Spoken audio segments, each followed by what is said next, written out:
Hi, Heidi. Morning, Deb. How are you? Good. Are you the facilitator? Yeah. One of the guys from my ALC is coming in to co-host. Okay. So I'm just checking in. I'll be popping in, but I've got a couple things this morning. How's it been going? How do you think? I was on it yesterday. I was on it via Facebook though, because I was working at the same time. And I thought yesterday's class was fabulous. Susan Kenyon, I think she's Oh, with Tim Lindsay's group yeah. up there. Good. And it looked like it was a really good class. All right, cool. And do you know if people, well, there's people on, so we can check with Erin and Tim if people are filling out their accountability sheets. I don't know what is wrong with my other computer. It's acting. Yeah, I'm not sure because I checked. I don't think I have anybody from my market centers here. Yeah, I've got a couple, so I'll, you know what? I'll check in with them. All right, I'm gonna grab two things and I'll be back. Sure.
You're muted.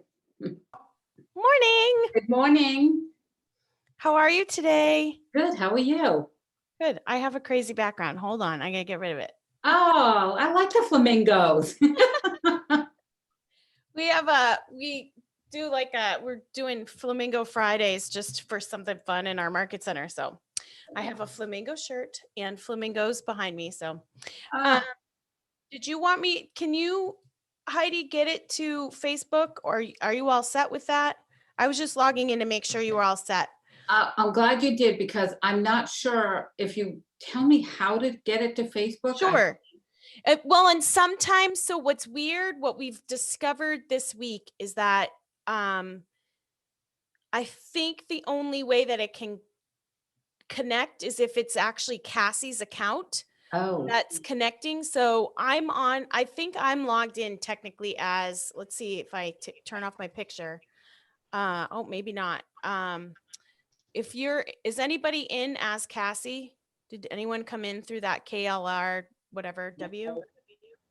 No, I came in through the Bitly. Okay, so I'll come back in as Cassie and then I think I can do it. Okay. All right. Because that's what we discovered, I think, on Monday or Tuesday. Like, I think because she created the Zoom meeting, her account is the only one that's allowed to stream it to Facebook. And Erin, I have a quick question. Sure. Can anyone screen share or does it have to be the host? So what we can do, so you have to you have to change the settings to do anyone. And then the other thing is that are you guys set up as hosts right now? No, just for kicks. I just went in to, pretend to screen share. And no, I think it's because we have to go into the Zoom account. Yeah. So let me come back in and I'll make you guys the hosts. I'll get it on Facebook and then I will head to my next meeting. Right, so I'll be right back. What's the topic today? Yeah, Deb, so that makes it so Erin has to almost sign in every morning to assign. That's why. That's what they've been doing, and it's been very time consuming. So, and I can see I have a bad connection. Yeah, I think we're supposed to sign in the KW New England Zoom account to be host. Oh, I I don't even, believe that, but Erin's gonna come back in and I think make you host. okay. But I And don't, are you gonna be here in and out? I'll be here for a while this morning. So we'll make you co-host too. If you can, yeah, we'll have her, but sounds like she's rushing, but let's get her back in and we'll go from there. We'll figure it out.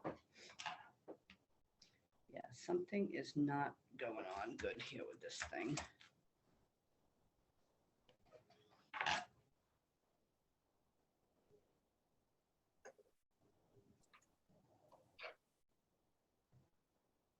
Yeah. I'm gonna power this off. So how's everybody doing today? Deborah, David, Melissa? Oh, they're probably just signed in, not quite here yet. It is. Hey, Dave. I've been accused of not being here for most of my life. That How are happened. you this morning? We're awesome. It's beautiful. Where are you from, Dave? Right now, I'm in Rochester, New Hampshire. Oh, okay. That's I'm out of the good. Portland. I'm out of the Portland office. I'm down in West Virginia. Portsmouth office. Sorry, Portsmouth, not Portland. I know. It's confusing up there in the. All right. Oh, Here we go. All right, Heidi. Okay, Deb, co-host. Yes. Heidi, co-host. And then I'll make, who wants to be the host after I put us on Facebook? Heidi. Yeah, Okay. All right, so I'm just gonna, it's a little early, 5 minutes, but I'm just gonna bring it over to Facebook now. Is that okay? Yeah, that's okay. So you go. It'll be fine. We're chatting. It's yeah, it's funny that I don't know. I'm gonna look at the directions of how we're sending you guys in as facilitators that Cassie sent out, because I think that you need to log in differently. I think we need to log in like you just did in the Right. KW New England Ignite, whatever it's called, Zoom account. And I don't think it's clear that we need to do that. I agree. I feel like I didn't even really know that that was what we were supposed to be doing. So, That's all right. So Okay. today is Elementals 1, right? yes, it is. Elementals 1, prospecting. Elementals 1. I guess I have to title it. Okay.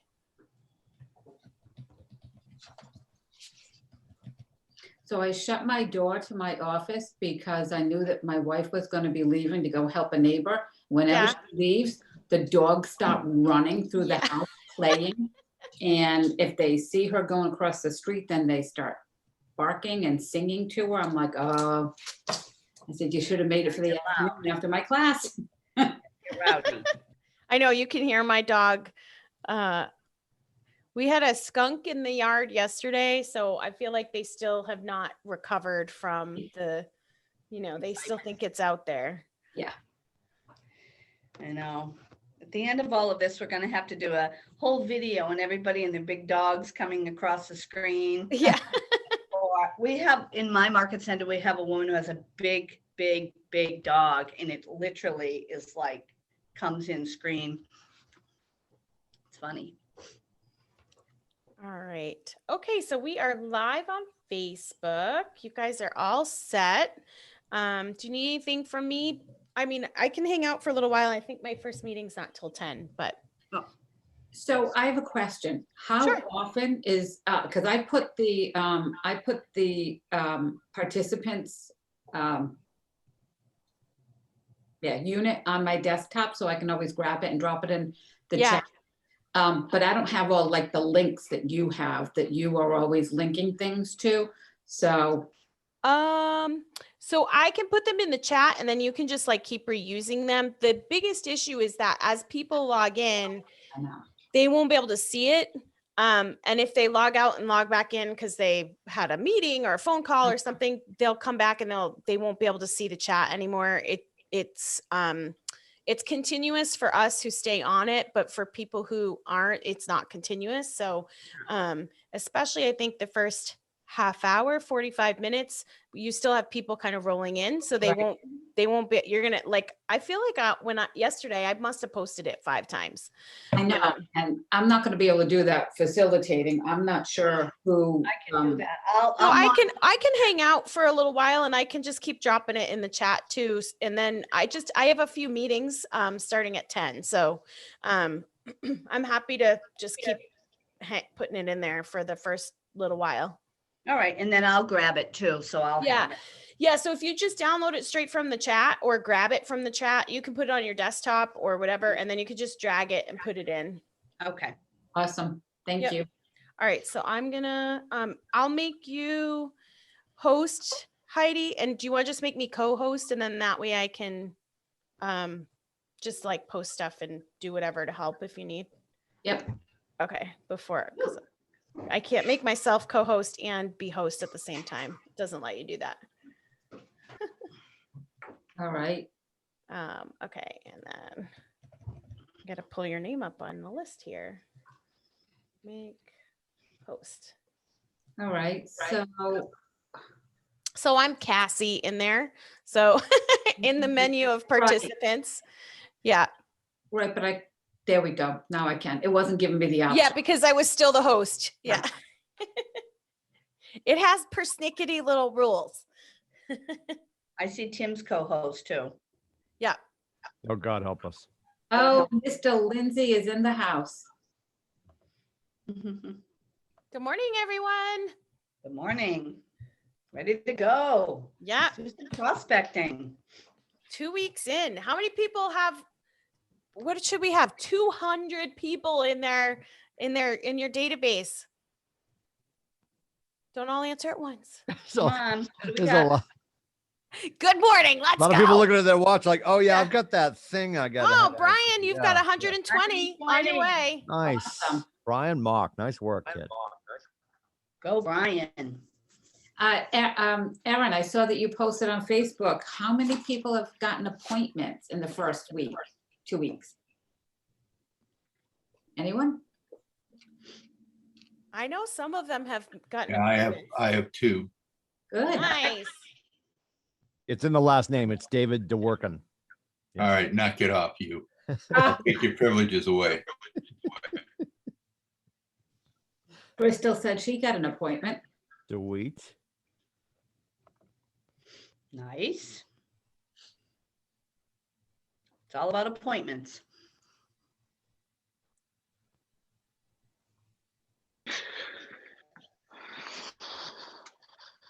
I have to check right here. What do we got? We have about, people are still coming in.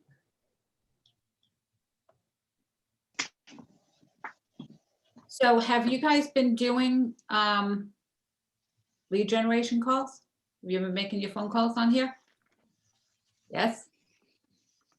Been doing script practice on here? Practice, yes. I don't think all the teachers have necessarily sent them out to do phone calls per se. Okay.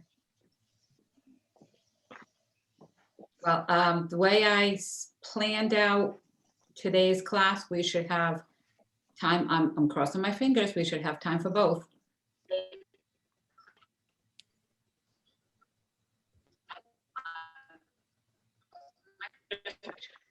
Based on the title, Heidi, I hope we do. Yes. Right? Yes. I shouldn't say hope. That's a tentative phase, not a business principle. So what people need to remember is after we take breaks, after we do script practice, and after we do lead generation and private phone calls where you're going to mute your microphone but leave your screen on, you always need to come back because there's cake. This cake. But you'll miss out on the cake if you don't come back. So just come back for the baked goods. Yes. Leave for the business, come back for the baked goods. Tim provides it. Yeah. It's virtual cake Yeah. or Yeah. I Yes. like cake. Is it gluten-free? Computer confections. No. Oh, well then I'm out. Yeah, yes, we have a slice for you that's gluten-free. I'll take yours. I'm Okay. I'm gluten full if you haven't noticed. Yeah. Hey, Aaron, I have a question. I see that Matt's work has joined the group and he had signed up as a co-host as well. Can we do see him down here, Matthew's work? He's welcome, Matt. He's one of the ALC members from my market center who has graciously agreed Deb? to come in and co-host as well. Deb, Goodness. Yeah, You- we're gonna get Maddie straightened out. I need you to shut down your notebook and fire it back yeah, up. you need to, your Or stop microphone drinking, one or needs- the other. maybe There's too test much your scotch or microphone. not enough bandwidth, one or the other. Yeah. There's Maddie. You, so Yes, Heidi, well, actually, you can hover over his name and Mm. make him a co-host, Heidi, because you have the host controls. I gotta, yep, he keeps moving, so if people would stop coming in. we So could if you put at the top of participants, there's actually an open like typing bar. You can type his name and He's pull got it up that way. Got I it. got him. Yeah. Where is he? There he is on my screen. Hi. All right, we're gonna get going, even though people are still coming in. So it is 5 after 9, and I have a plan for us to breeze through this material today. So let me just. Matt, are you gonna be watching will you watch the chat message? That'll be fantastic. Thank you. You're welcome. Okay. Can I just ask, what subject we'll be discussing today? So today we're in, you graduated out of Spark and you're in elementals now, your final 2 weeks. So this is elementals 1. You are in prospecting today. I'm gonna share my screen. So prospecting is probably one of my favorite classes to teach.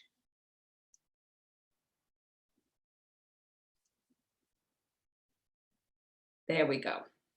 Let's get that out of the way. There we go. So let's just start off with a question. What is prospecting, or what is the difference that you think is between prospecting and marketing? Looking for potential sellers or buyers. Okay, do you do that with marketing too? Of course. All right, so what is the difference? I think the difference is the way you go about doing Right, it. right. So I would say you could use like marketing as in with social media ads and whatnot, or say like flyers out. And prospecting would be probably making some lead gen calls, probably calling like an actual farm area or your sphere.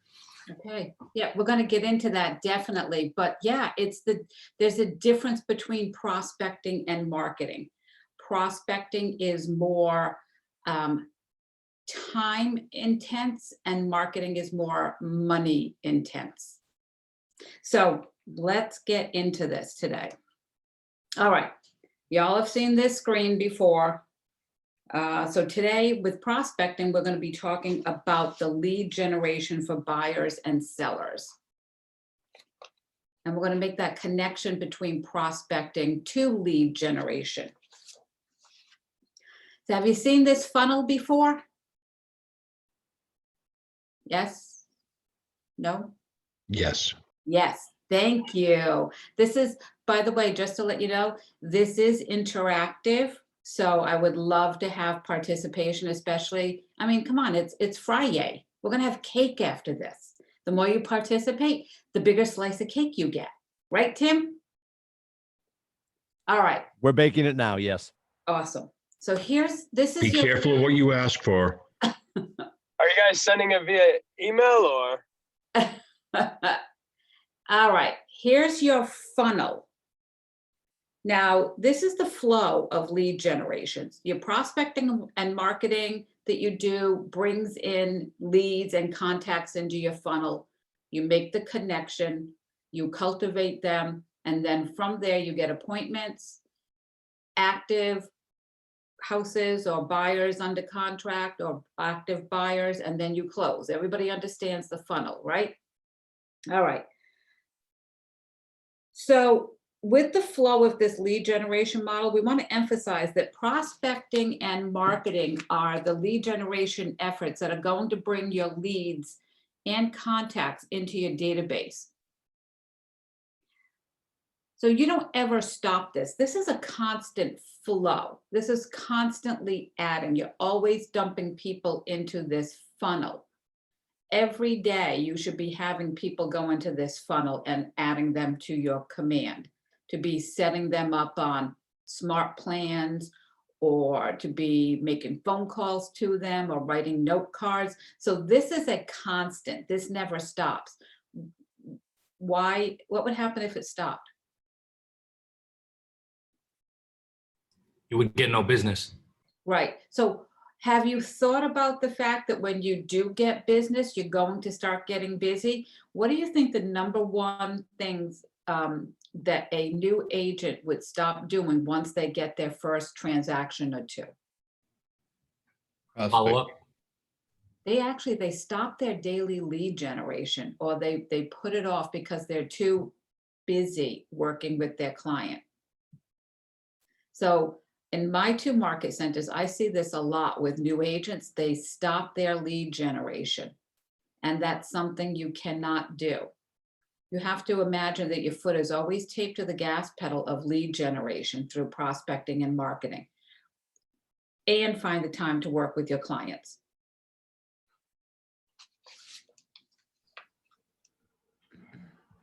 On this, So Heidi, I have a quick question. Sorry, Hi, hi Heidi.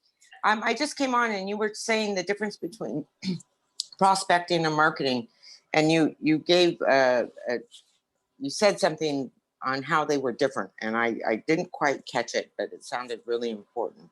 So prospecting is more time intense and marketing is more money intense. Okay, perfect. Thank you. We're going to get into that in a few screens from now. Okay. All right, so your lead generation has to be purposeful and intentional, right? You need to plan to do your lead generation. You need to know every morning who you're going to contact, or who you're going to write note cards to, or who you're going to meet for a coffee, as the world starts opening up again. So that's the lifeblood of your real estate business. So you may have the title of a realtor, but your job is a lead generator. That's what you do every single day. I used to tell agents, when somebody says to you, hey, what do you do for work? What's your job? What's your career? Respond, you're a lead generator. And they're going to look at you and go, what the heck is that? Well, I prospect and market every day for leads. I'm a realtor. So I'm looking to help X number of people buy or sell a house this year. So I'm always lead generating to be able to help that next person. So lead generation is taking a message and using a particular method to drive that message to the desired audience. They're calling this the 2 M's of real estate. So your message would be, you need to match your market, and you need to make an offer for an immediate response.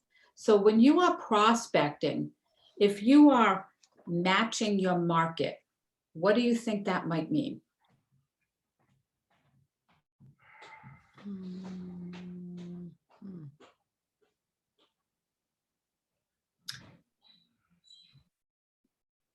You're muted. I have no idea. Looking for what's been selling, looking for what's popular at the moment. There you go. That's part of matching the market. What kind of market are we in? A seller's market. Seller's market, exactly. So you need to know the market that you're in, and you need to be putting out there a message that is about the type of market that we're in. So if we're in a seller's market and you work in an area that has, or you live in an area that, say, has lots of condominium complexes, then your message might be something to the condominium people in the area. Hey, you know what? You can get a house for the price of a condominium that you're leasing, for example. Or if you live in Boston, for example, we're seeing a lot of this in Rhode Island, where a lot of Boston people are moving to the suburbs of Rhode Island. And We're marketing to them. We're saying, hey, Bostonians, our prices down here are better and you can get this much for the amount that you would, this much in Boston, this much down here. So it's matching your message to the market. Now, what about number 2 where it says make an offer? What do you think that might be? You're making an offer for an immediate response. How about call now to find out how I can get you the house of your dreams? Or click here to learn more. That is what they're considering making an offer to get an immediate response. So when you're running an ad, whether it's on Facebook or Instagram, your ad should match the market and there should be some sort of a call to, we call it a call to action, a call to action. Call me now, click here, email me for more information. You understand? Mhm. Yes. Okay.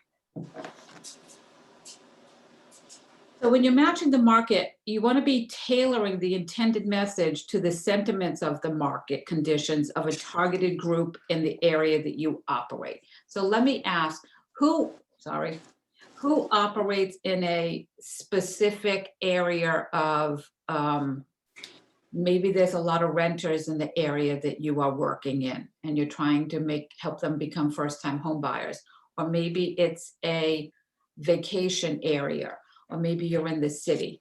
Who has a specific type of market? Or In a even- predominantly vacation market, second homes are selling like hotcakes. Okay, so if you were to be doing some sort of prospecting for that, what type of message would you put out and what type of, I'm going to call it a call to action? Boy, I sound so simplistic now because the market's hot. Now's the time to move. It's not difficult. It's not rocket science, right? I guess not. No, it isn't.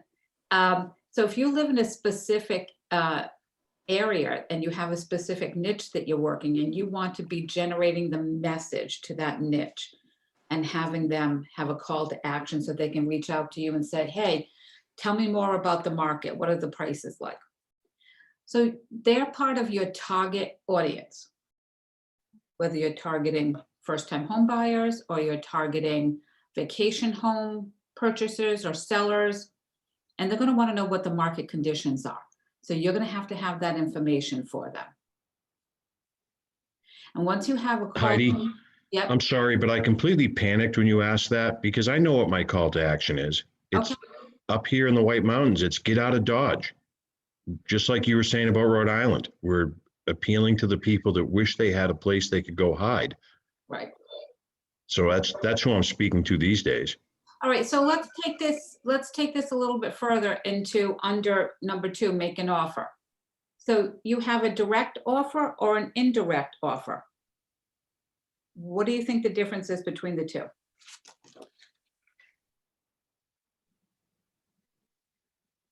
What would be a direct offer? A free market analysis. Call me now for a free Call me market now. analysis. Yeah. Yep. What would be an indirect offer? Click here for more information.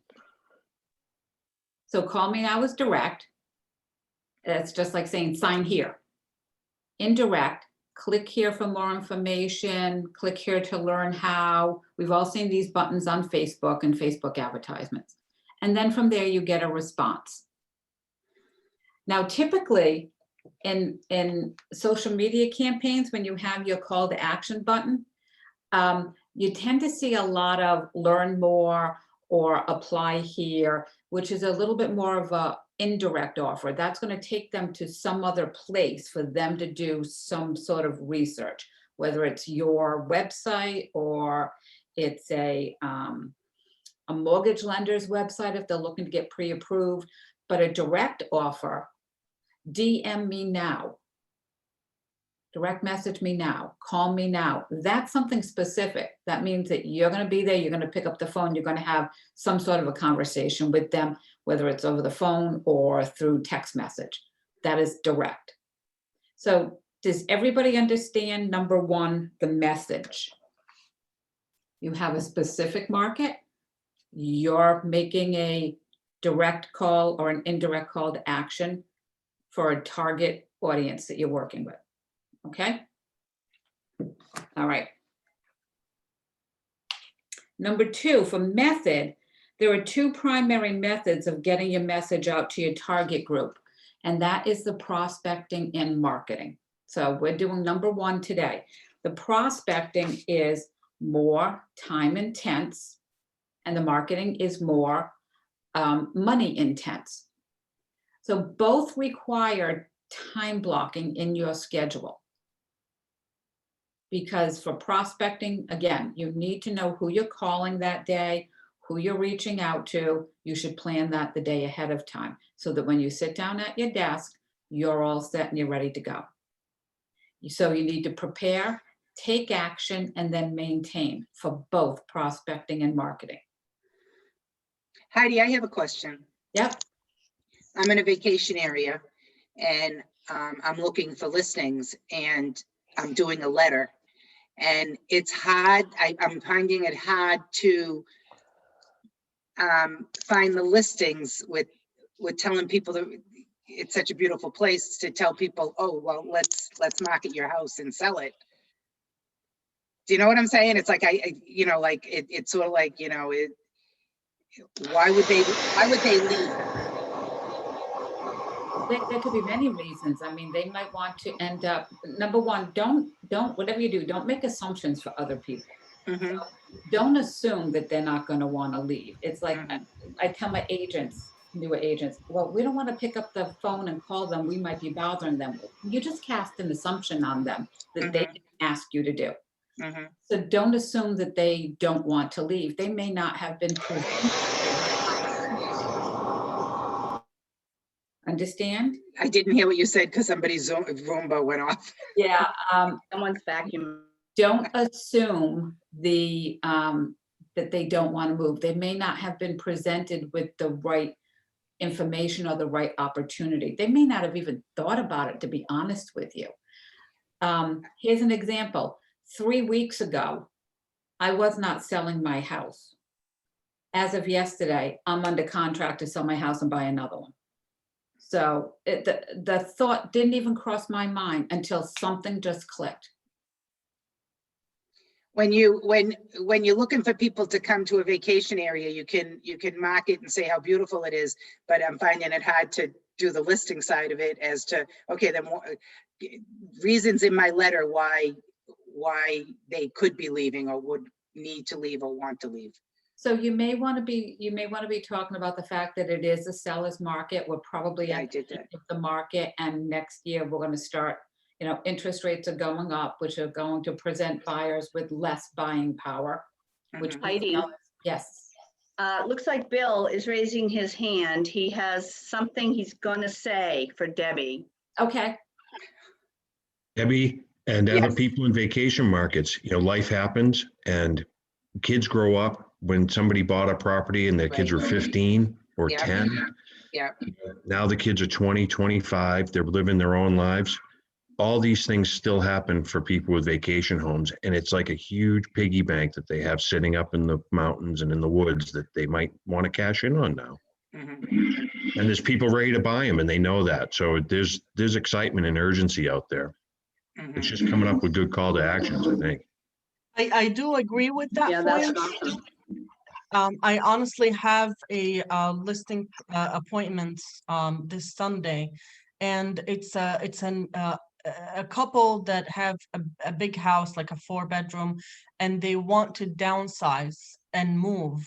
So when I approached them with that conversation, they were like, "Oh, we're not ready to sign anything. We're not ready." And I wanted to come off as I'm not pushy, but this is their motivation, that they wanted to downsize. So I'm not quite sure how I can approach them, not to make them feel that they're pushed to make the transaction, but basically it's something that they have been planning. It's having that conversation and bringing that back to, remind them. You decided that you had wanted to downsize. Why is downsizing important to you? and then go into their whys. Just dig deeper, peel back the layers as to why something is important to them. What would that do for their family? It could be something as simple as if they're buying a vacation home or selling a vacation home. In this case, you know, like Bill said, the kids aren't coming up there anymore as much. They're holding on to something that they don't necessarily need, that they could cash out in this market. And, you know, maybe buy a vacation home someplace else that, I don't know, Florida or something like that, that might be a little bit different. Okay. Same thing with downsizing. Always bring it back to what the seller said was important to them, why they want to do something. Same thing with the buyers. All right, this screen I think is almost the #1 most important screen in here. So this is what breaks the marketing and the prospecting up. So the marketing is at the top of the triangle, and it is money intensive, it's passive, and you are looking to achieve long-term results. The bottom half of the triangle is prospecting. It's time intensive, it's proactive, and you typically are looking for immediate results. So let's kind of break that down a little bit.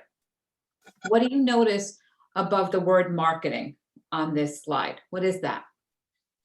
It's a magnet. It's a magnet. So you're looking to, what do magnets do? Attract. They attract. So you're looking to attract, okay? Your marketing piece might be this beautiful postcard that you're sending, or maybe, I don't know, maybe you're doing a billboard on, you know, a highway near you or something like that. Or it could be a letter that you send out, a social media campaign that you're running. So what is the picture for the prospecting? It's a magnifying glass. The magnifying glass. So do you ever see an old time detective with his hat on and his pipe, and he's got a magnifying glass, and he's looking, he's magnifying, he's searching, right? He's searching for something. So you are searching for immediate clients. What does money intensive mean? It means you need money to accomplish it. Yeah. So marketing can be on the expensive side, depending on what you were going to do.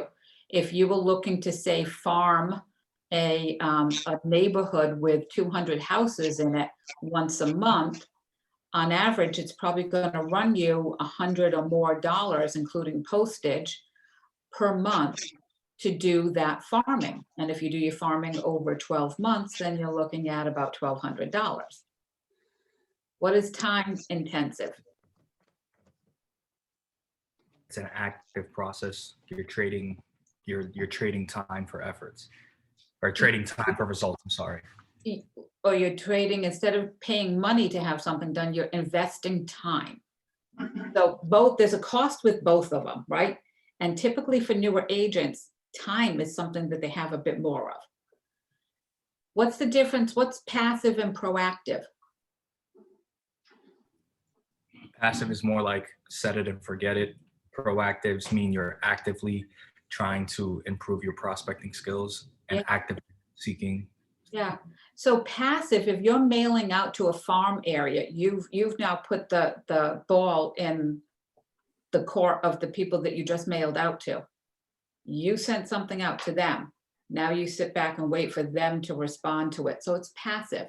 They have the power to decide to reach out to you or not. Proactive, you have the power. You're the one reaching out. You're the one making the phone calls. You're the one going and visiting them or setting appointments or door knocking or whatever it is that you're doing. You have the power and you take that. And then everybody knows the difference between immediate results and long-term results, right? So at the bottom it says, why is it best to be prospecting based and marketing enhanced? So you don't waste all your money in marketing? Yeah. What else? Because you have the power in prospecting and marketing, you have less power, so you're Okay. more in charge. Okay, I like that. There's still one thing that I'm missing here that I haven't heard with prospects. In prospecting, you're basically initiating the conversation with the client or the possible client. And in marketing, you're just waiting for them to start talking to you, and that may or may not happen. Right. Marketing, prospecting, you're getting in front of them, whether it's standing at their door or talking to them in a store or on the phone. You are right in front of them and you are having an active conversation. Marketing, you've thrown something out there in the mail to them, or you've posted a billboard and they're just reading it. It's up to them to reach out to you. As realtors, and myself included, I want the power in my court. I want to be the one driving this career. I don't want to throw something out in marketing and sit back and wait for somebody to call me. I want to be the one driving my business. Any questions on that? Also, I have a comment, and I don't know what you guys think. When you say prospecting based, why is it better to be prospecting based than marketing based? Like, really, why? What is that? I'm still looking for something. I would assume that since marketing is supposed to just catch the eye, and then prospecting is where you really hone in on whoever you're trying to market, I would assume you want to be more prospecting based, because that's where you're really going to develop your skills and how to convert leads and whatnot and actually get clients. Because I would assume if you're more heavily weighted in marketing, you could attract as many people as you'd like, but when it comes down to actually converting those leads into clients and actually utilizing skills that we're taught, like here in Ignite, it'll be clear that you really don't know what you're doing. Yeah, so I get, let me ask it in a different way. What's more effective? The prospecting style or the marketing style for you as newer agents? What's really probably going to be more effective? Matt's laughing. What do you think? Prospective. Prospecting. Yeah, with prospecting, you'll develop relationships and it'll go further than marketing. And you'll also get word of mouth referrals and things like that. Timothy, that's why I'm jumping up and down, because as Deb's talking, this is a relationship business. So as you're prospecting, either people that you know or people that you're just meeting, it's much easier to build a relationship actually speaking to someone face to face or over the phone versus just blasting a message out in a marketing piece. Absolutely. Well, and Heidi, we have direct control over our results when we're prospecting, right? Absolutely. I can put up a billboard and be like, all right, let's go grab lunch and see what happens. And there can be a call to action on that billboard. Mm-hmm. There's no emotional connection, right? We talk about the three categories that drive our interactive conversations with people. It's the words we choose, the tonality of our voice, and our body language. And unless there's a really good picture of you on that billboard, they're not getting that. The call to action can be there. Right. We're not there to help them make that decision. And it's not about having them make the decision to buy the house. We're not there to force them to transact. We're in this entire relationship with them to nurture them towards a decision that's right for their family, right for their loved ones. How do they define success?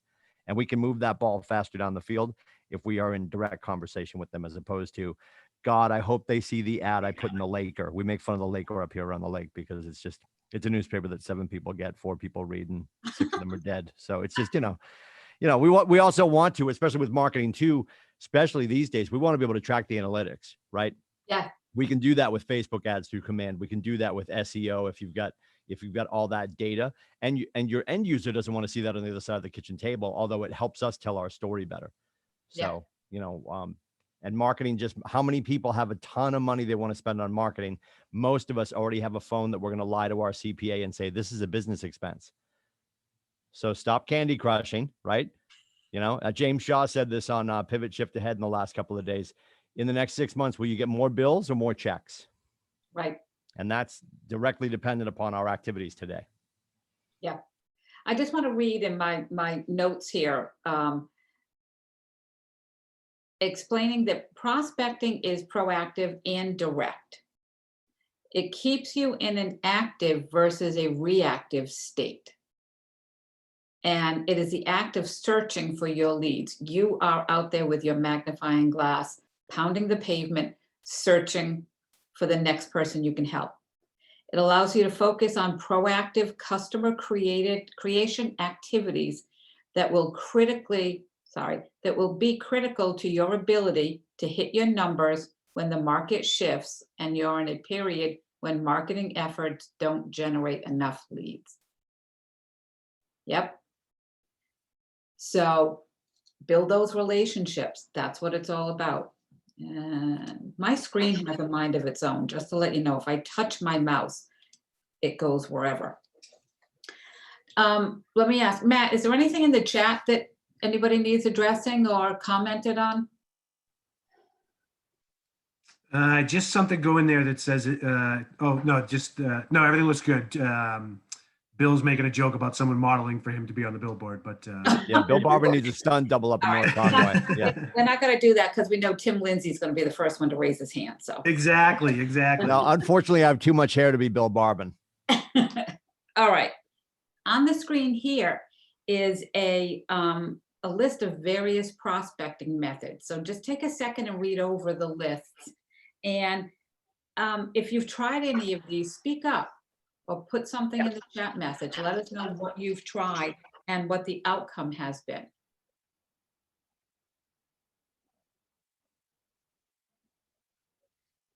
Tim in here says something I think wrapped it up kind of nicely. It's the difference between fishing versus catching. So yeah. you're fishing with prospecting, you're fishing, you know, or no. The difference between fishing and catching, I think that makes a lot of sense. Are you just fishing or are you actually getting people? Well, I guess Stephen, I to like grind it that. down a little bit more, I like what Tim Greer said. Fishing is passive hunting, right? Yeah. So it's almost the difference between fishing and hunting. Fishing's all about the conversation, dangling your feet off the dock and maybe a natty light. I don't know if you're. Don't let too many fishermen hear that. I live in a coastal community. I know. I've gone fishing. I went deep sea fishing once with Jay Papazan. That's all I've ever done. Before, though, Tim, And we had 3 people overboard. But hunting is more of a pursuit, right? Where you know, and this is the wrong words to use when we're talking about our clients and our loved ones. We are the aggressor in that, as opposed to like just putting something out there and hopefully coaxing somebody into a conversation, right? Unless you're shooting with a worm. barrel. Yes, there's that. All right, so back to this.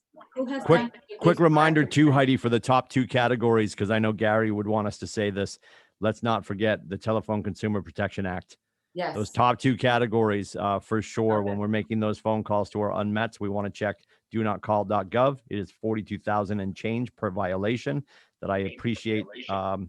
You're like, well, it won't happen to me. If it does happen to you, it's 42,000 and change per violation that your OP, your operating principal, he or she is not writing the check, I assure you. And we also might want to say, because we've run into this with our market center, the market center does not necessarily have a do not call list. That's something that you have to take upon yourself. I believe, I want to say it was $60 the last time I checked to purchase the list. Yep. Well, there's different levels of access, and I know some offices might have access, but more often than not, it's best to have your own account so you can check on a regular basis. We just want to make sure that we're not stepping on any toes. Right. And if I'm about to call Jen Bovey and I can see that she's clearly not on the list as far as I can see, there's the humans that signed up for Do Not Call back 30 years ago. If we get on the phone with a civilian, with a future client, a consumer, and they say I'm on the Do Not Call list, all we say at that point is I apologize. I'll update my notes. Have a great afternoon. We're not about to get into a verbal arm wrestling match about, no, I just checked and you're not on the list. Like, there's no time for that, because all they need to do is make a phone call and report us, and it's 42,000 and change. Right. So if they misremember and they think they're on the list and you just checked and they're not, just excuse yourself, wish them the best of days, and get on with your life. Yep. Can I ask a question? Sure. So the do not call list, that's just for calling. If we were farming our neighborhood and we sent out from our CRV, if we sent out all of our envelopes or whatever, that's okay, correct? You can mail. Correct. Yeah, you can mail. Okay. Yeah, mailing is one thing. And if you're in a private neighborhood, to put any handwritten note that isn't stamped, that is not being delivered by the postal service in a mailbox is a violation. We can't do that. I found that out yesterday. Amen, sister. Well, I love that you found that out, and I'm glad to see that you're not incarcerated. And we also don't want to be going into private residences and opening doors and stuffing doors. If you have a door hanger, that's one thing, but some neighborhoods get real finicky about the fact that you were on my porch, touching my door handle, blah, blah, blah. So let's make sure we find out how different neighborhoods behave before we start, what is perceived as trespassing. But you're talking about going to the house, but if I hand it to the person like by hand, that's not breaking the law, right? Correct. Okay. Right. All right. So let's go over this quickly one more time. Please do not stick anything in a mailbox. No firecrackers, no unstamped mail. Okay. The mailbox is actually property of the U.S. Postal Service, and they get a little finicky when they don't get their 42 cents. So back to this. Let's try this again. Who has done any of these prospecting? And if you have, how has it turned out?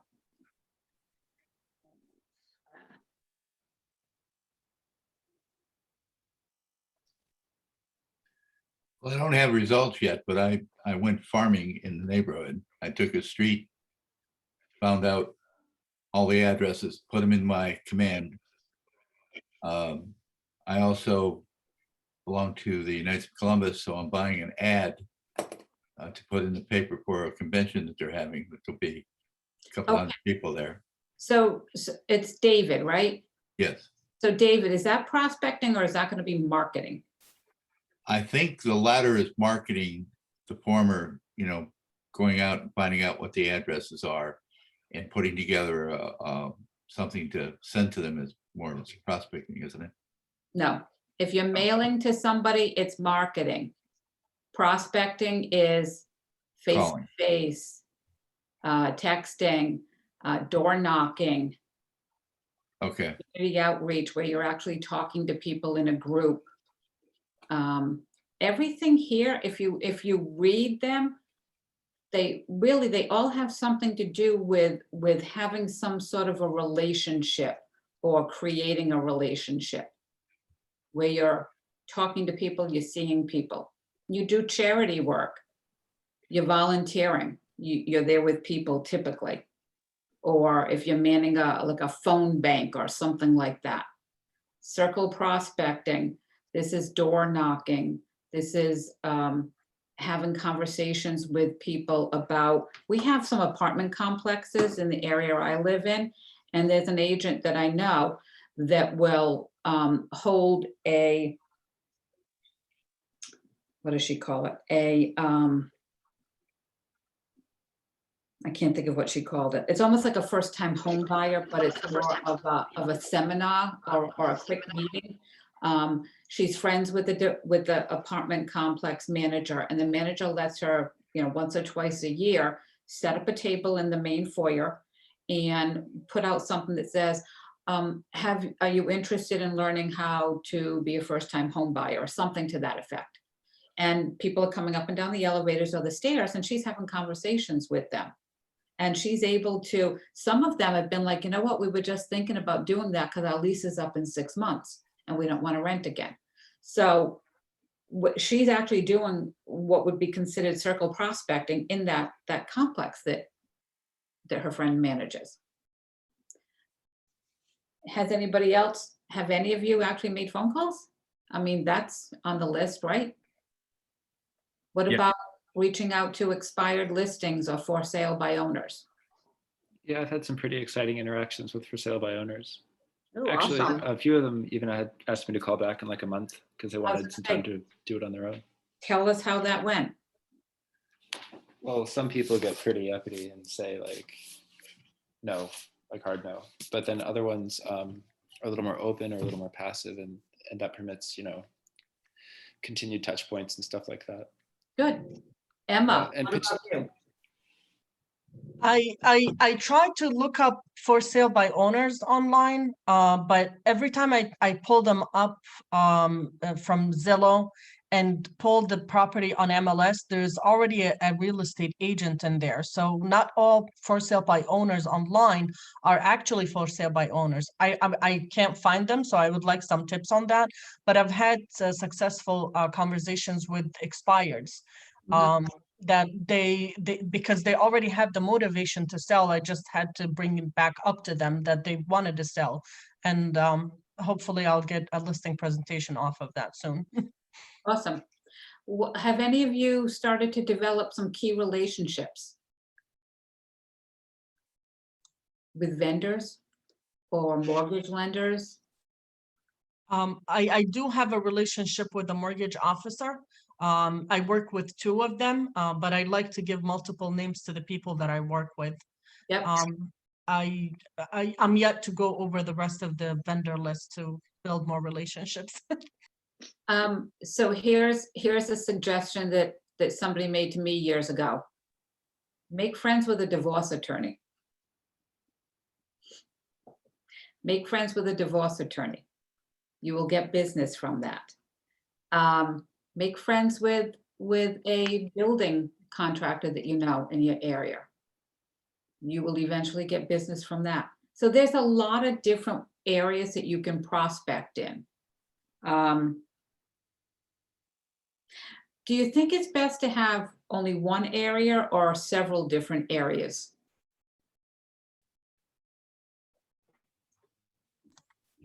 It depends. I think it's not a good idea, or it's a good idea to start with one area and focus on it and master it before it expands to other areas. Okay, what about the different methods? So here's a whole bunch of different methods here. Do you think you'd only stick with phone calls or face-to-face and not explore any of the other ones? Doesn't it go back to the old adage, don't put all your eggs in one basket? Yeah. Diversify. Yeah, so we're going to get into this a little bit more, but you also want to think, who am I as a person, and what works best with me? What type of a person am I? Am I a little more introverted where I may not be as comfortable going door knocking? Or am I more of an extrovert where I'm absolutely fine going up there and knocking on somebody's door, even if they chase me off their lawn? So you want to work with your strengths as well. Well, Heidi, and I'm sure you'll touch on it at some point today. Think about the person who all they did was networking. All they did was door knocking. How much did that have to change in the last 12 months? A lot. Right. And that's why, Gary will talk about, people will start the year with the 10 things I'm going to do just in prospecting. And when we get to reviewing our business in December, you can say, well, okay, these 6 things were what I did predominantly, and these 3 things really shined. Right. And then you can decide to cut those other activities and lean, double down, as Gary would say, into the things that are really working for you. Most of the nation had to change the way they were behaving within real estate because of our inability to be physically connected. So that's why it's even more important now moving forward, because who knows the next time we have to roll up the sidewalks. I know things are starting to open up. We don't know what's around the corner insofar as that. So having a varied skill set, whether you're, to Heidi's point, an introvert or an extrovert, is important as well. Mm-hmm. Yep. Tim, I'm thinking you may have heard this before. First time. All right. So we're going to be talking about some different prospecting opportunities now. Has anyone done door knocking? Just shout out yes. What about an agent to agent referral? Yes. I've done it. Okay. What about open houses? Yes, I've done that. Now I should hear a whole cacophony of noise for the next one. What about social media? Yes. Yep. There were 3 of you that's done social media. Awesome. I tried it out. Tried it out? Might dive back in the pool a little bit, maybe go in the deeper end. Absolutely. All right. I honestly don't think that the paid ads pay off, to be honest. All the leads are, I don't know. I don't think it's worth the time. Well, that's not the only social media that's out there, though. Welcome to lead generating. Right. Come on in, the water's fine. All right, let's talk about door knocking. We're going to talk about the approach, how you act, and the ask. So door knocking, as Tim said, has been a little wonky in the past year, a little over a year, because of COVID-19. But things are starting to open up now. And in coaching with my agents, when they ask me, well, what do I think about door knocking? I say to them, number one, your comfort level comes first. If you feel that you're comfortable going door knocking, then go ahead and do it. Wear your mask, go up to the door, knock or ring the doorbell, step back. If somebody asks you to leave, then you say, fine, I'm sorry, and you leave. If they say they're not comfortable because of COVID, then you leave. But I think you're gonna find that because we've been so closed in lately, people are starting to get a little more comfortable, and they're not quite as unapproachable as what they were. They're actually opening up and talking to people, even if it's from a distance. If it's a nice enough day, they'll come and stand out on the stoop. That's what a couple of my agents have told me. So if you look in your guide on page 5, and I'm going to stop sharing right now.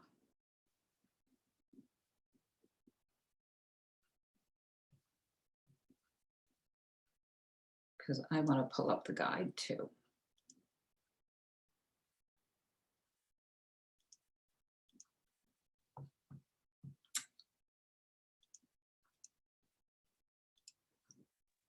All right. Heidi, I'm chuckling to myself when you're talking about being out on the stoop.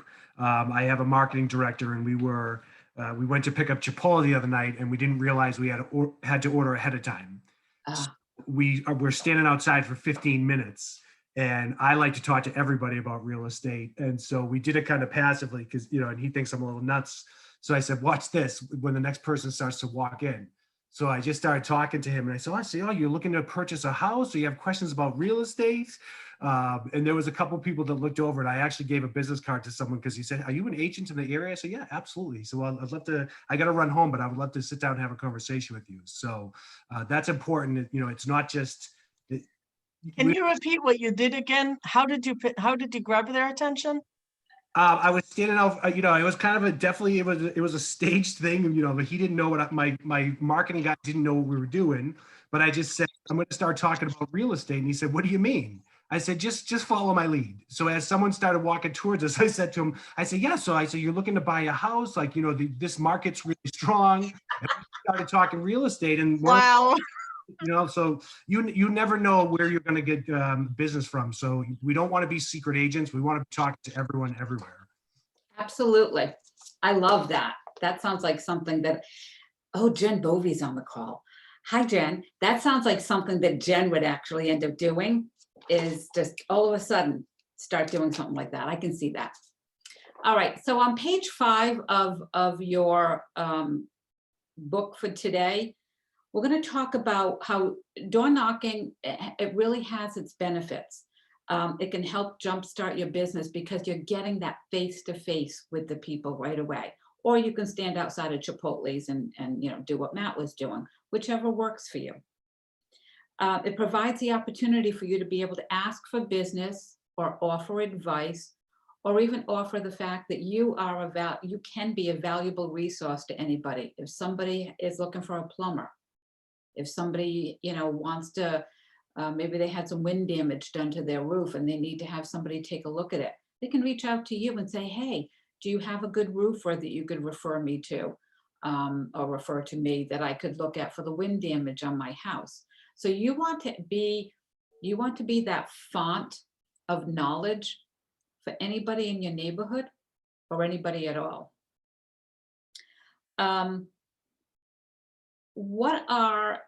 For those of you who might say, door knocking really isn't for me, what are some of the limiting beliefs that you have around door knocking?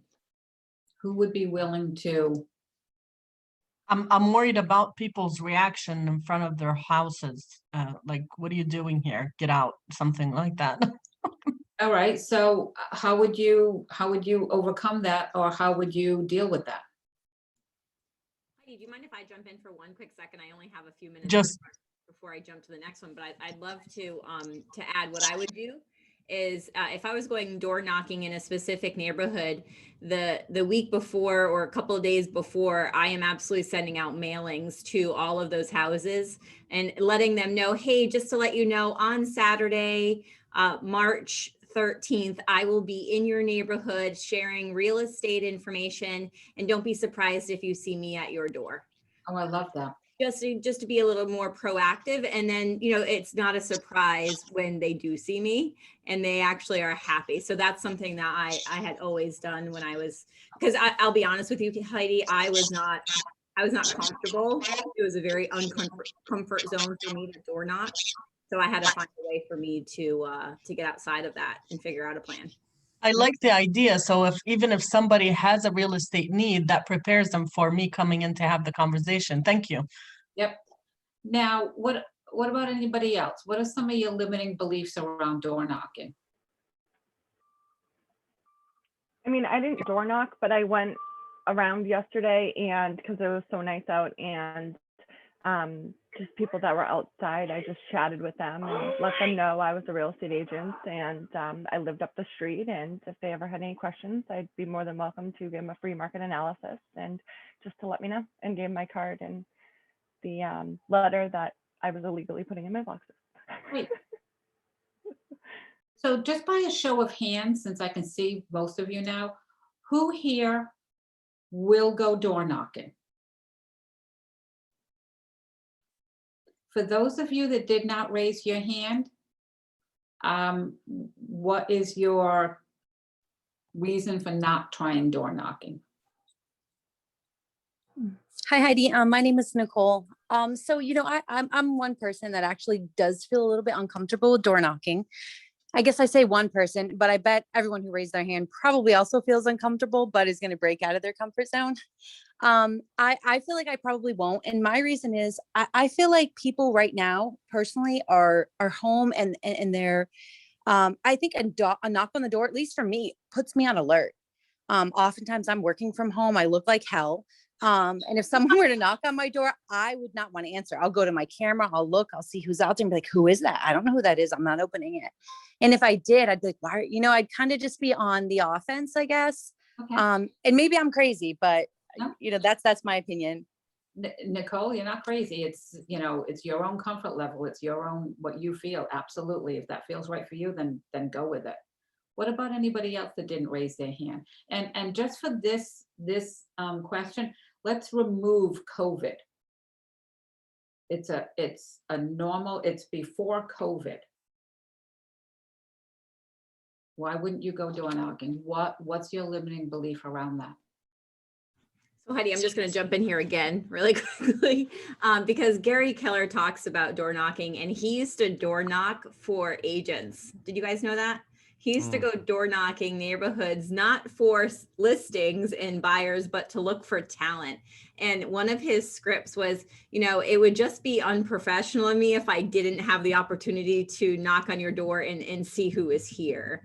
And, just reverse that with sales, right? Or buyers, or, I'm knocking on doors today because I'm your local professional, and it would be unprofessional of me not to know if you are looking to list your house or buy a house in the near future, because I am the local real estate expert, and this is how I'm doing my research. So Gary Keller is the master of what he does and why he does it. Take his lead. People are doing it. And here's the thing. If you are uncomfortable door knocking, that is completely okay. Take it off your plan, replace it with something else that is going to work for you in your plan. I want you guys to hear that. Like, door knocking, just because it says on here door knocking is an option for you to grow your business, does not mean that you have to literally get sick to try and do this. Like, do something that works for you. And your coaches all around you will help you figure out what that is and works for you. So I just wanted to make sure I pointed that out. Yep. Bobby makes such a great point, because, look at the list of things that you could do to prospect or market. And we want you guys to be comfortable. We want you to build a business that you enjoy. And as I'll speak as a guy, and I know I've told this story in the past, from a Creeposaurus Rex factor, I can imagine that Nicole would be like, why is Lindsay at my door? Right. So for me as a guy, I would always, where I found for myself, it was helpful to bring a female. It just lowers the level of who's at my door. And we can all throw out right now that we're not canvassing for a political candidate. If you're consistently door knocking the same neighborhoods, they'll know that you're not canvassing for a political candidate. They'll know that you're the agent in town. So from a safety factor, I wouldn't want to see anyone go alone, quite honestly, these days. And I think just to lower the guard of the people inside the home, if you're a guy bringing a female with you. I went from people not answering the door to getting invited in. And yes, this is all BC, all before COVID. I'm just saying, think a little bit differently about how you're presenting yourself on their front step. To Nicole's point, because people don't pop in anymore. It's not a thing. That's like 1982, right? So just like nobody's popping by. And right now the door knock is perceived as political canvassing, but we can start to change that mindset. And to Nicole's earlier point, if you're not comfortable doing it, by all means don't. When we do it, we want to make sure that we're doing it safely as realtors and we're taking care of each other. Do you suggest we leveraging safety? Yep. I'm sorry, Tim. Do you suggest that we bring somebody with us, like 2 agents going together? Yeah. I don't think it's the worst idea. I think, I say, I always say, if you're a female, I wouldn't want you to go alone. I'm 5'9". They'll throw me in the trunk just as fast. Like I'm no Hercules, right? And I'm bringing a female with me just because I think the power of showing up as 2 agents, and if I've got a female with me, I just know it changed my results when I started to do that. So that for me made sense. And I think from a safety standpoint, if you can do it with a teammate, great. If you're doing it with somebody who's also a solo practitioner, flip a coin at the end of the street. You're taking Maple Street, she gets odds, I get evens. And you can help each other with scripts. Who gets who? Who gets the? Yeah. I mean, you take odds and evens, and you can also work on scripts as you're going to the next door and help each other out. Mhm. I always think it's important that you farm that neighborhood. That's what I do. So I'll like send things out, like I'll farm that neighborhood. And then that's the reason for me to be knocking. And they've seen me. Okay. So do it, consistently. And then that's a good reason for you to follow up. Sometimes I'll try to get the phone numbers for that neighborhood too. And that's what I've been doing now. Like, I'm like, I wasn't really, you guys, when I was with the other brokerage, I wasn't really full force, but I'm full force now. And it's obviously results are happening from it. So that's what you really kind of need to do, is just really jump into the driver's seat and go. Yeah. So do that. And then even do Popeyes, like have something like antibacterial little ones, like you can get them at the dollar store. Buy a bunch of those, put your card in it, put it on their doorknob if they don't answer, you can do that too. Yep. So again, we're not saying that we're not touting that you all have to go out there and do door knocking. Just for newer agents to develop relationships and get in front of people really quick, door knocking is one of them, so that they can see your face. I knew of 2 agents that would get together. They both had children, and this was before COVID. They would somebody had one of those little red flyer wagons, and they would pop both the kids in the wagon, and they would walk the neighborhood. 2 female agents with their kids. One would stand by the street while the other, and they would take turns going up to the different doors, and they did split it. Odds and evens is how they kept track of it. And they just had their kids with them. So, they would talk to maybe people that were out in the yard. Sometimes they door knock. Sometimes they got told to leave. Other times they offered popsicles to the kids. It's all about your comfort level and what you want to do. So if you are going to do door knocking, what you need to have is some sort of, and we call it a script. I like to call it a dialogue, because script to me, it's just, I don't care for the word. I like to know the dialogue that I'm going to have with somebody. So if I've done a mailing a week or 2 ahead of time, like Jen did, and I say I'm going to be in your neighborhood this weekend following up, then I'm going to be having some sort of a follow-up dialogue to the mailing that I sent out. Whether I'm asking for, like Gary Keller did, looking for talent, hey, has anybody, ever thought of becoming a realtor? I'm looking to build my team or whatever. Or I'm in the neighborhood letting you know what the housing market is doing, regardless as to whether you are looking to sell your house. It's important that everybody know what's going on in the real estate market for the area that you live in.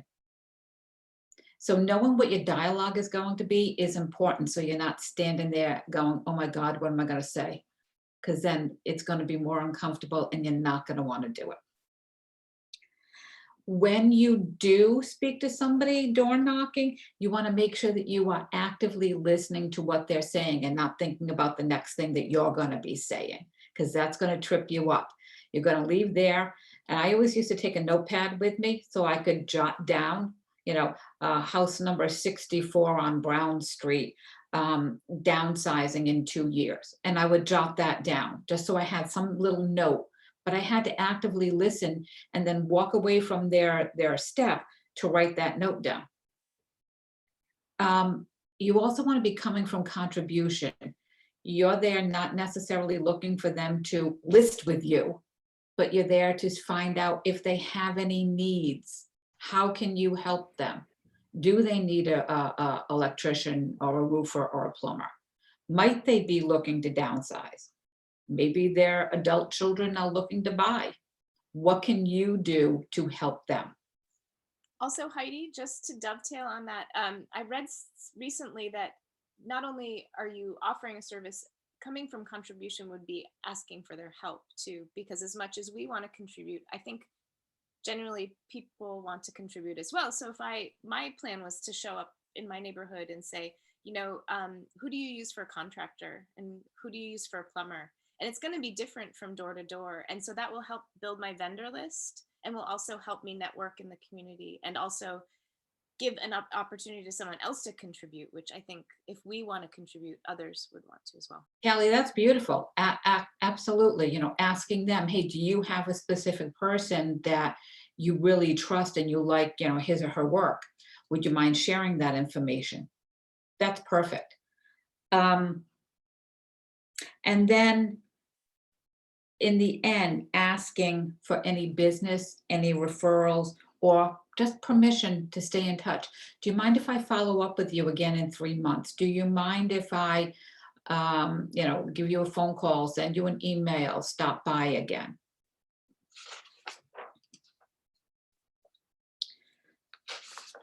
Okay, so now we're going to be talking about, let me bring up my screen again.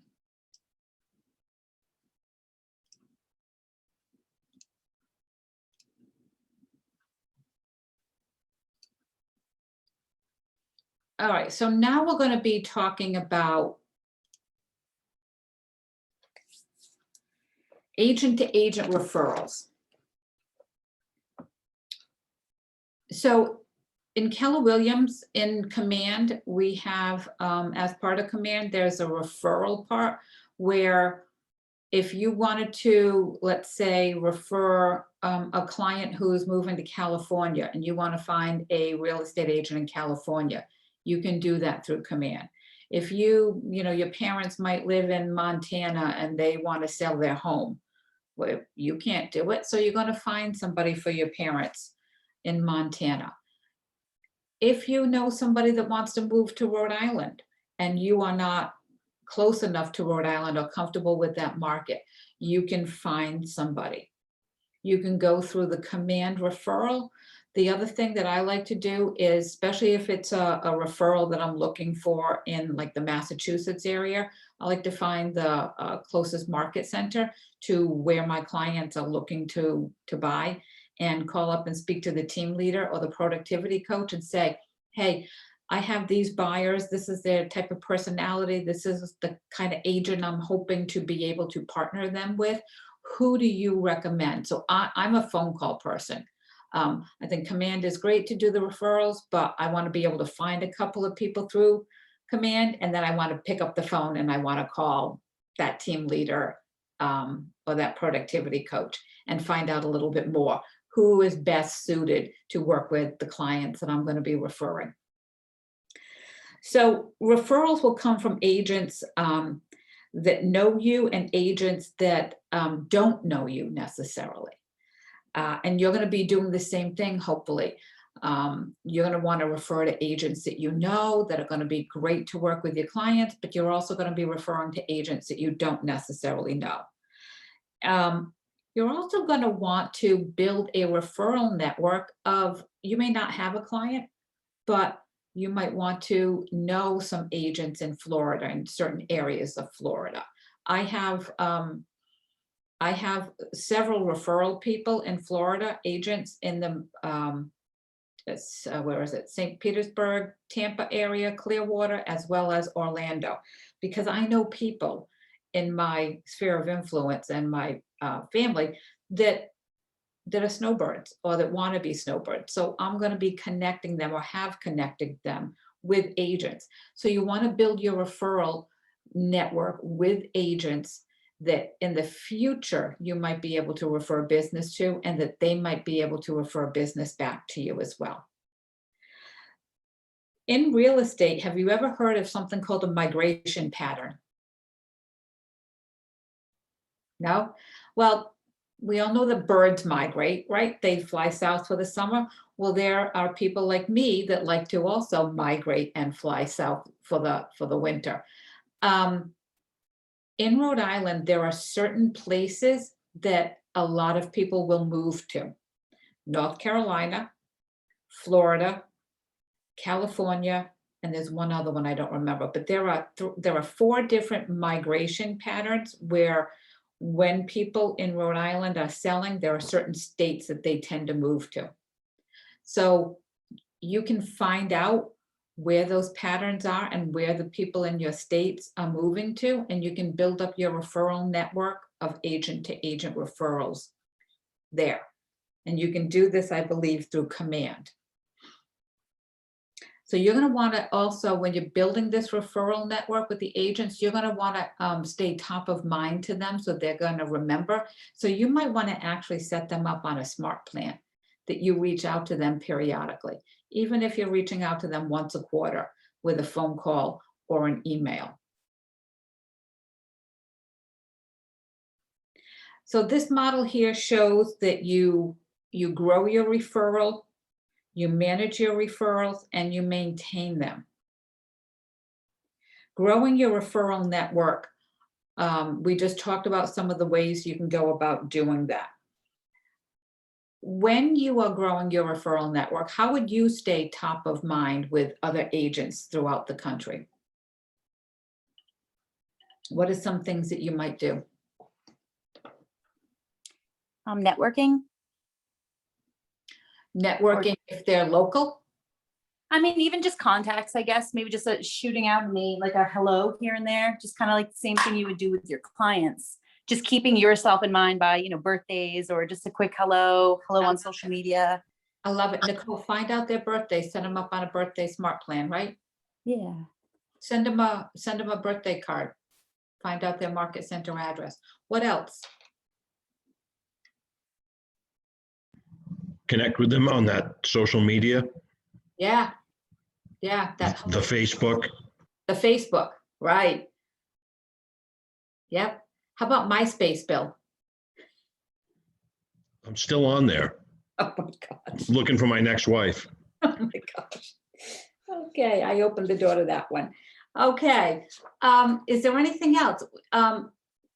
This might seem, I don't think it's odd, but I'm down in Florida a lot. I have a Disney Vacation Club membership, and if I have some free time, I like to go and visit the market centers that are close enough around Disney. If I'm out, driving to lunch or dinner or something like that, I'll leave and I'll go to one of the Orlando market centers just to drop in and introduce myself and say, hi, I'm Heidi Kelly.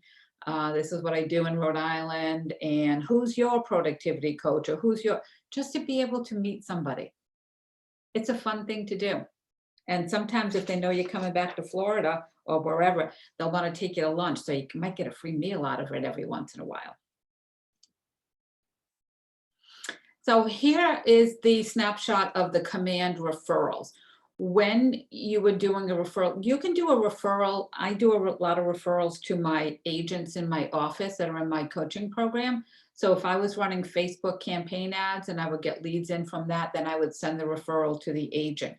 And you can then track how the referral is going, if the agent is reaching out to them, if they've connected with them, and you could have conversations back and forth with the realtor as to how the referral is going and if they need any help. I'm not going to go too far into the command. If you have questions on this, I advise that you reach out if you have a tech person in your office or your PC coach that can help you a little bit more on there. There's a whole map that you can bring up in command, and you can zone into different areas of the country, different cities, different towns, looking for, if you're looking for a listing agent, it's going to show you the listing agents, and you can click on them and you can see how much business they do, if they're a listing agent, if they're a buyer agent. So it's got a lot of benefits to it. Just take some time to click around on there. And if you have friends that are in command, that are in the Ignite class here, find them and connect with them. Ask if they would be a part of your referral network. Send them an invite. I have one. Yeah. Go to nearby market centers, drive to nearby market centers. Well, this was easier before COVID. So now you might even be able to talk to a team leader and just get in on Zoom trainings in different market centers. Because I go down to Beverly, took Zoom in Beverly, Zoom, Bold. Zoom's that TV show I used to watch on MySpace. But yeah, down in Beverly, I took Bold, and I have relationships because I'm in North Conway. I have relationships to this day that still send me referrals, because every time I had a chance in class, hint, hint, I'd stand up and say, I'm Bill Barbin from North Conway, and I have this question. Mm-hmm. Great. People would come and talk to me about how much they love skiing, hiking mountains, and how much they love referrals. Hint, hint. Yep, absolutely. Love it. All right, open houses. Who has done open houses here? I have. Okay. All right, so why would you consider that open houses might be great lead generation opportunities? Well, I have one right now, and let me tell you, I've had 42 buyers.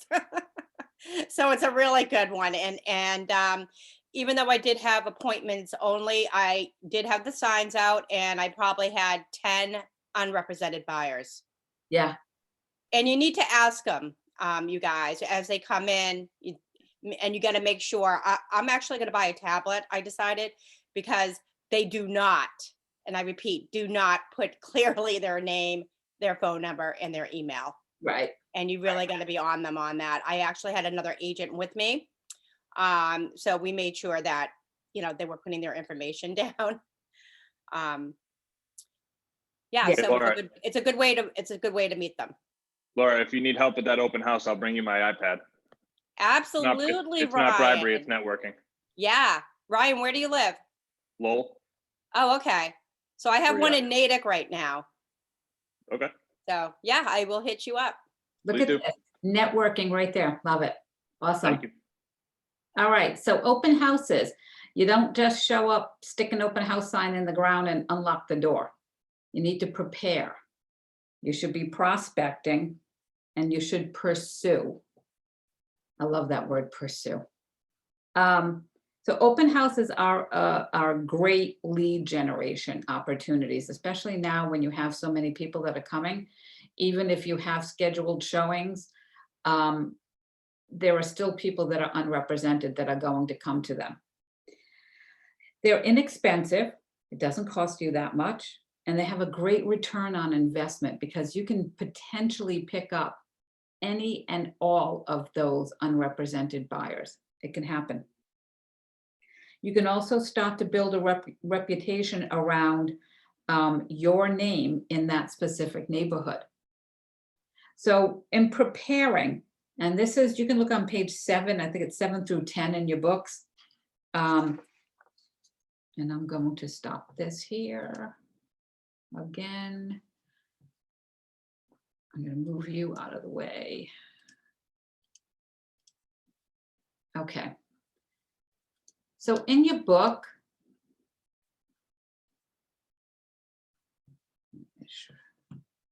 there you are.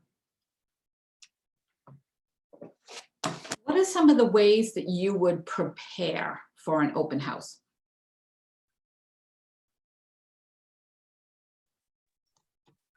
Make sure to have some information for these people as far as the forms that were filled out by the seller, so that these people may have a paper copy if they would like to look through it. Any like detail about the house. Also have your cards prepared so that you can have them. Maybe have cookies that somebody and bottles of water set on the table. Okay, that's great, Jen. Now, what about before the open house day? How would you prepare then? One thing you can do is door knock the neighborhood. Hello. And mail the neighborhood, mail it. So you can door knock. Facebook, social media. Yeah, social media, yeah. What I think the easiest way to introduce yourself to door knocking, if you were going to do something like that, is to door knock for an open house, because you have a specific message that you are going around telling people. You knock on their door. Hi, I'm going to use Callie's name. Hi, I'm Callie Green. I'm having an open house Saturday at the house across the street from you. I'm letting you know that there may be a lot of cars here, so I didn't want you to worry as to what was going on. And if you know of anybody that might be interested in moving into this neighborhood, here's my card. Give me a call or have them give me a call, and they can set up a time to come and see the house, and I'll make time to speak with them. That's a perfect opportunity to do door knocking. I used to do door knocking because I sold in a particular area where I live in Riverside, Rhode Island. And it was an area that had a lot of seniors that lived in it, and they would get very nervous when there were a lot of cars in the area that they didn't know. And sometimes they would call the police because they would get that nervous. So I made sure that I went door knocking like the Wednesday before the open house to let them know you're going to see cars in the neighborhood. Please don't call the police. I'm having an open house. And I told them what address. And it just gave them a little sense of ease over that. But I think if you're going to do door knocking, do an open house with somebody if you don't have a listing yourself. And that's a great way to break into it. I love that. What else can you do ahead of time to prepare before the open house? We had door knocking, social media. I'm sorry if you hear my dogs not barking. I send a preview postcard out Nice. to the neighbors. I've always done that. And this is, you guys, I used to do a preview open house for the neighbors before the actual open house. Yep. My seller, you have to ask the seller. My seller did not want to do that because they just, obviously didn't want a lot of people in their house due to COVID. And he had recently had a heart attack, so he was, so you really get, it's up to the seller. But I usually do that. And then I do the food thing too, but the food thing's hard. What Jennifer Ray said, cookies and water. People can't take their mask off to eat a cookie. You know what I mean? They can't do that. So I do not have food in the house only because of that. But I used to have like a big food thing, muffins, coffee, and all that. For the first weekend. But that's what I do. I send out postcards, review. So if you look in your book on page 7, in the first column where it says before, you want to make sure that you connect with your database, the neighbors, and nearby renters. You want to invite them to an open house and ask for referrals. And you can do this by calling, emailing, texting, social media, or door knocking. So other ideas for open houses, you might want to do something like maybe having a drawing. Say anybody that comes there, they can fill out, a form and put it in a fishbowl or a bowl or something like that. And maybe you're offering a $25 Starbucks card or a gift card we'll go with Chipotle. have a drawing. It's always good to have two people at the open house, whether it's you and another agent or you and maybe a lender. Especially with the social distancing, you want to make sure that you have somebody that is going to help you with the flow of traffic. So during the open house, it says in the middle column, connect with your database and face-to-face video visitors. You know what I like to do when I get to the open house? I like to do an open house video, a walkthrough. So I've got my camera. Hi, it's Heidi. I'm here at 123 Main Street. We're having an open house today from 12 to 3. And let me just show you this house and flip the camera around. And then you can do it on Facebook Live. You could email it out to your database if you wanted to. So your actions during the open house, you're doing general prospecting and you're attempting to set appointments or ask for referrals. And how? By calling people after or talking to them and building rapport during the open house. And then afterwards, you want to connect with the face-to-face visitors who came or their agent, follow up with their agent as to, get some feedback on the open house. You want to set appointments or get appointments and add them to your database. And how would you do that? Through call, email, text, handwritten note, and adding them to a smart plan. And just make sure if you're calling that they are not on the do not call list. And if they are and they gave you their phone number, I would check the list first. I would be very careful. Where do we go for that list? Where do we check that list? You have to Google do not call list, the do not call registry.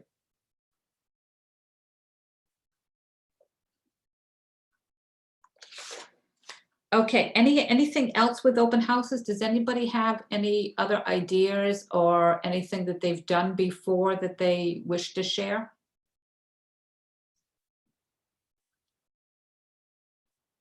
All right.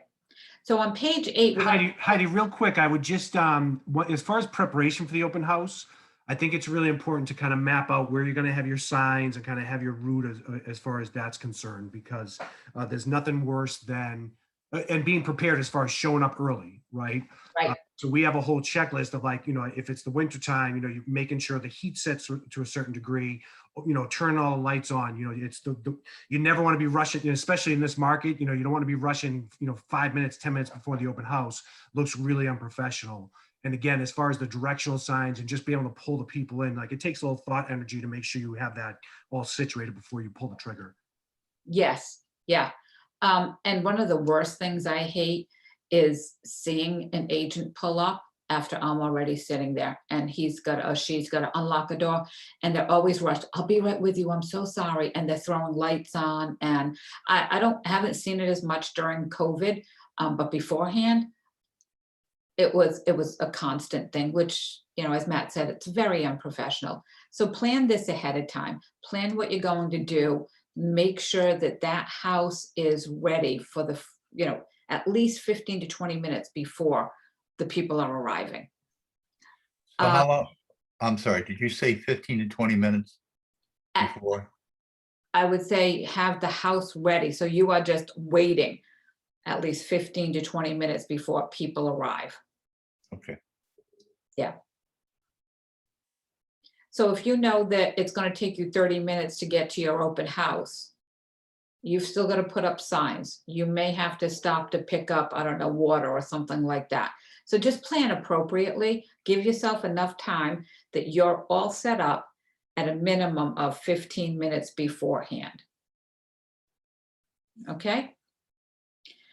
So on page 8, once you've made the decision to hold the open house, your promotion starts a week out. Here are some of the sample schedules that they've put in here. On Monday, select your open house location and time or volunteer for an open house for someone in your market center.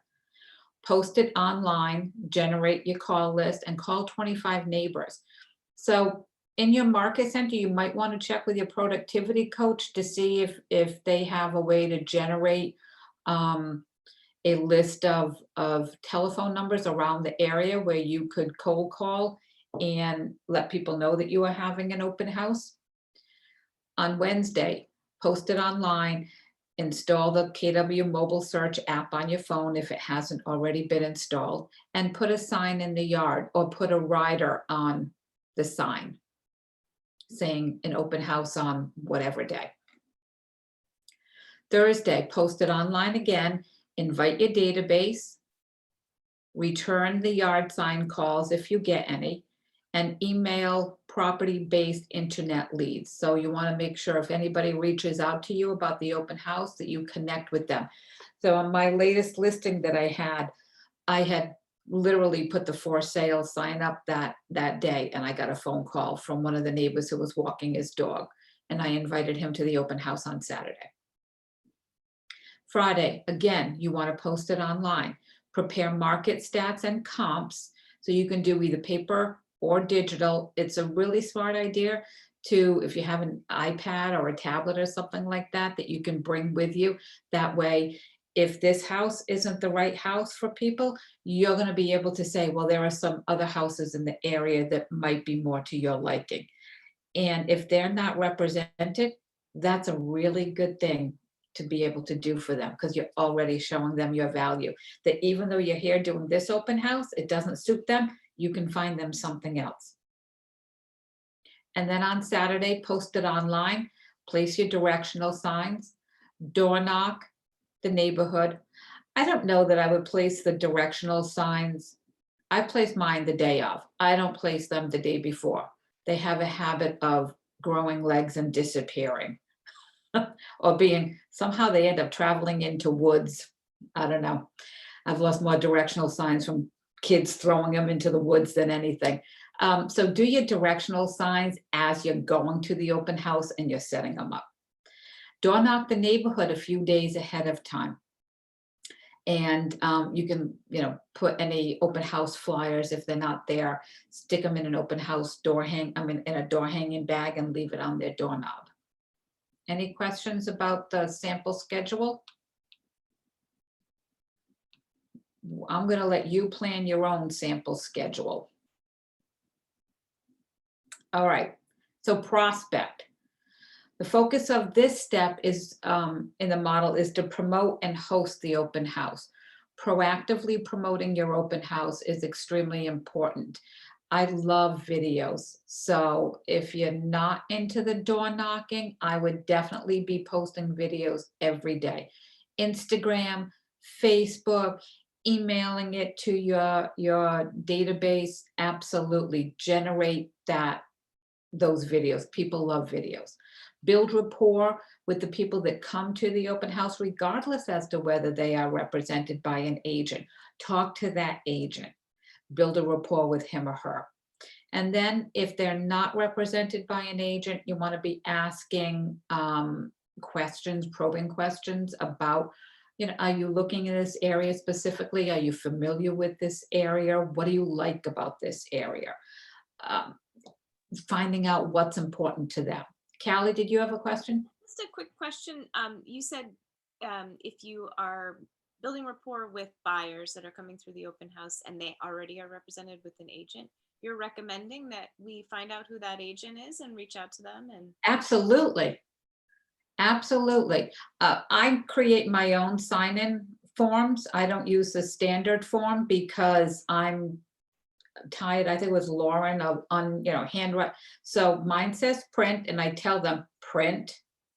And it also says, I don't ask if they're represented. It just says your agent's name and contact information. Please print. And then if they say, well, why do you need my agent? Because I'm going to follow up with your agent to see, get feedback on the property. I don't want to put the buyers in an uncomfortable situation where if they really hate the property, they have to go, oh yeah, it's just not for us. It kind of makes them feel uncomfortable. I want to reach out to their agent. I also don't want to be lied to that they have an agent. So kind of puts them on the spot a little bit. And I suppose if they're quick thinkers, they can put their mother's name down and the fake phone number, but you can only do so much, right? What I noticed also with that check-in information that if the agent comes in, they don't want their customers or client information on that card. They put their own information on. Right. Absolutely. I sign in for, well, I haven't had buyers in years, but I sign in for my buyers. Yep. I'm like, I'm your shield. So. Right. Okay. Can you think of some other probing questions that you, and it kind of sound awkward probing questions, but they're more open-ended. They're not yes or no. So they require a little more conversation. What other conversations or questions might you ask of unrepresented buyers that come in?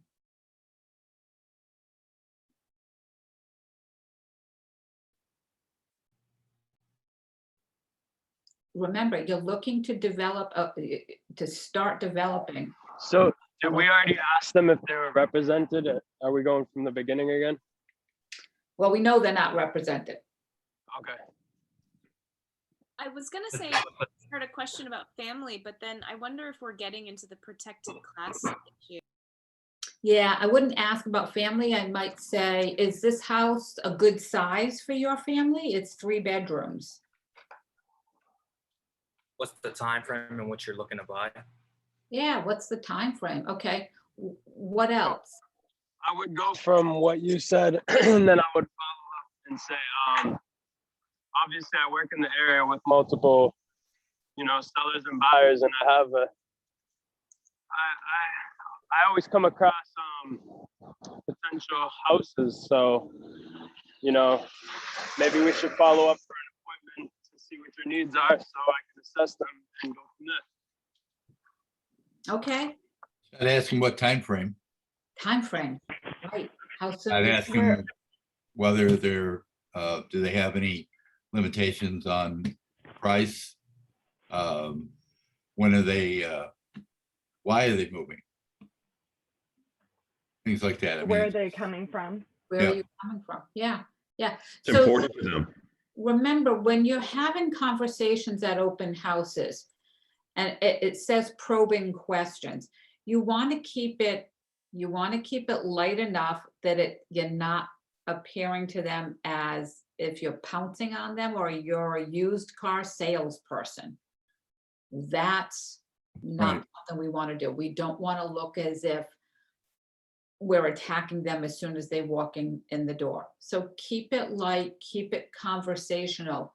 Once you start, you're looking just to develop. You're right at the beginning of developing a relationship, of seeing, it's almost like a dance. You're in your first dance class together and you don't want to be stepping on each other's toes. So you've got to use, you've got to be cautious because you don't want to scare them off. You start talking about, hey, are you pre-approved? When are you looking to, all of those questions are important, but they may not necessarily be important in this first conversation that you're having. well, see where the conversation goes. Be friendly. Yeah, you Smile. have to active listening and you have to feel how the conversation goes.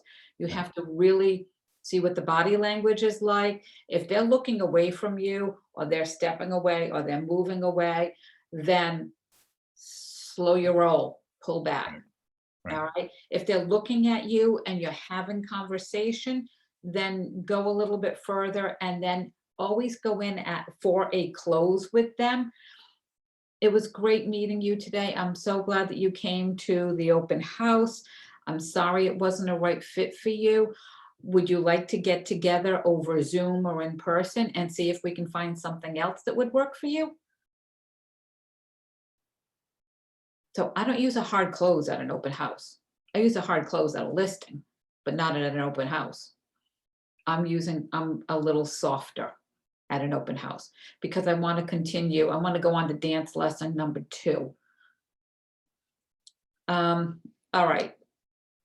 So once you've gotten some leads that are coming in, you want to make sure that you add these leads or prospects to your database. Try to set up an appointment to meet with them either in person in the market center or over Zoom, and see if you can build upon that relationship. Add them to a smart plan. If they're not looking for anything right away, they would just, because we still get a lot of people that are like, I'm not pre-approved, I just want to see what's out there right now. You're going to want to add them to a smart plan and then start talking to them about, well, what if you come across something that you really like? You're not really a buyer because you're not pre-approved. Let's get you pre-approved so that you can make that determination. If you really like it, you want to put an offer in, we can, we don't have to wait. Because you will lose the house in this market if you wait. Okay. Page 11 is all about social media and branding and creating your presence for your business in regards to prospecting. I think a lot of us know quite a bit about social media, so I'm not going to spend too much time on this. Read this over. Social media, you can target specific audiences. For instance, if you want to get more listings in this market, you're going to want to be putting content out there about what the market is doing, how high prices are, how quickly houses are selling, you know, what's a particularly active area in your community. We're seeing a lot in Newport with condominiums. They're just, you know, somebody hears the word condo for sale. It doesn't even hit the market before there are offers in on it. So that's a particular audience that I have agents in the Newport office that are really, really marketing towards getting listings. She's sending mailers out. She's gotten she's gotten one buyer, one listing, and is on her second listing, I believe, or listing appointment in this one particular condo community. So you want to make sure that when you do posts on social media, that it's shareable. That's the worst thing, is to put a post out there and you can't share it. Make sure it's shareable. And you can say to your friends, please share, please share. Absolutely. Get your name, get your information and your contact information out there. You want to monitor post performances as well. So I'm not talking about command paid campaign leads. I'm just talking about general Facebook and Instagram posts. You can monitor the performance by the analytics and how well the interaction is. I like that simple monitoring because analytics go right over my head. So the way I monitor it is, if I hear crickets, it wasn't a good one. If I get a lot of comments going back and forth, yay for me. So that's what you want. You want to put something out there. And one of the things I like is asking questions. And this is a good one that all of you should go back and post. Do it over the weekend. You'll get a lot of responses. So the way this post goes is, when did you buy your first house? And how much did you pay for it? And do you remember the interest rate you paid? Because when people go back and they tell you they bought their first house in the 1980s and the interest rate was like, I don't know, 12% or higher, David saying 16% maybe, something, it was crazy back. How about 19 and a half in Chicago? Can you imagine? And no. We have buyers now complaining that it was 2.8%. What do you mean I got to pay 3% now? So post that. When did you buy your first house?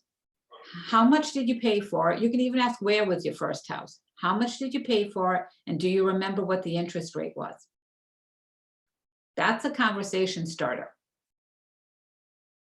I got that one from Jen Bovey. It seems like decades ago, but I've only been in business 9 years. So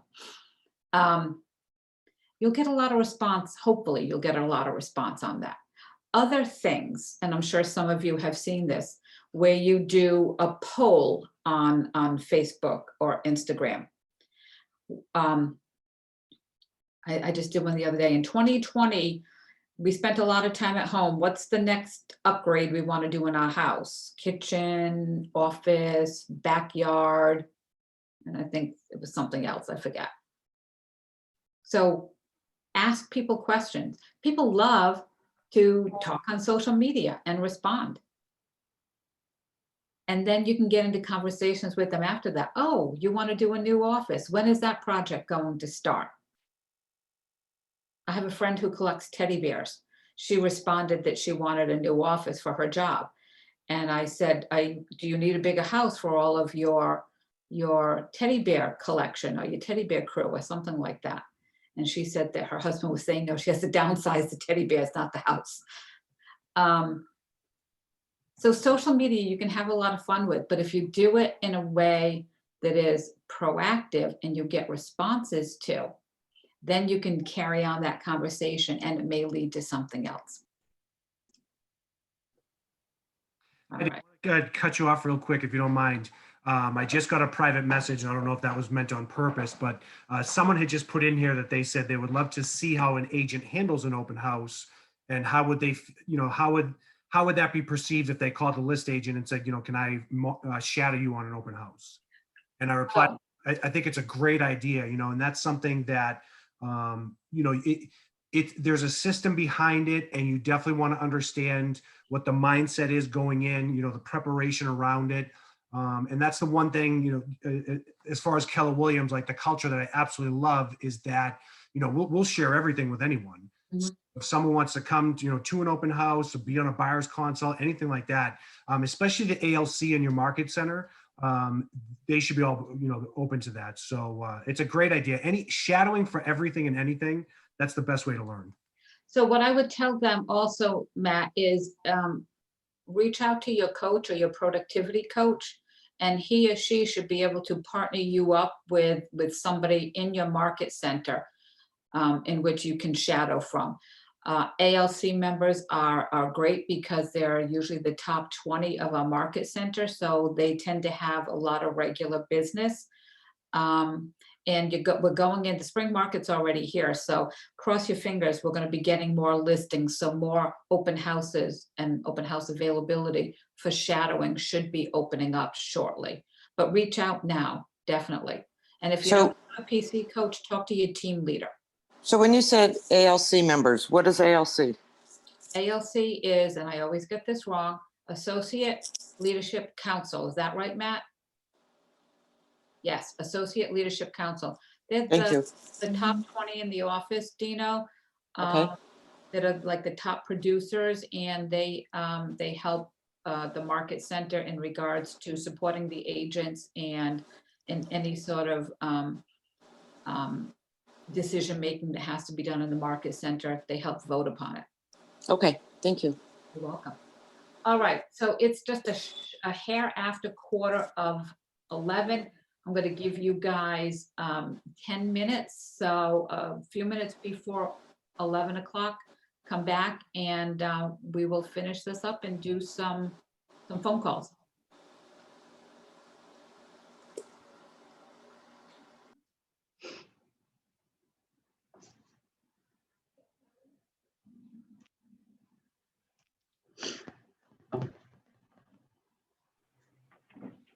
Heidi, can I ask you a question? Oh, you're muted. Sure. Thank you. So I actually, somebody was looking to have a second agent go with them because they had a time slot for a showing and it was going to be busy. I'm newer. I've only been doing it for a month. So I went, did my thing with him and talked to people and felt good. I ended up giving my card to a couple who did not currently have an agent. So I plan to follow up with them today. Do you have any suggestions?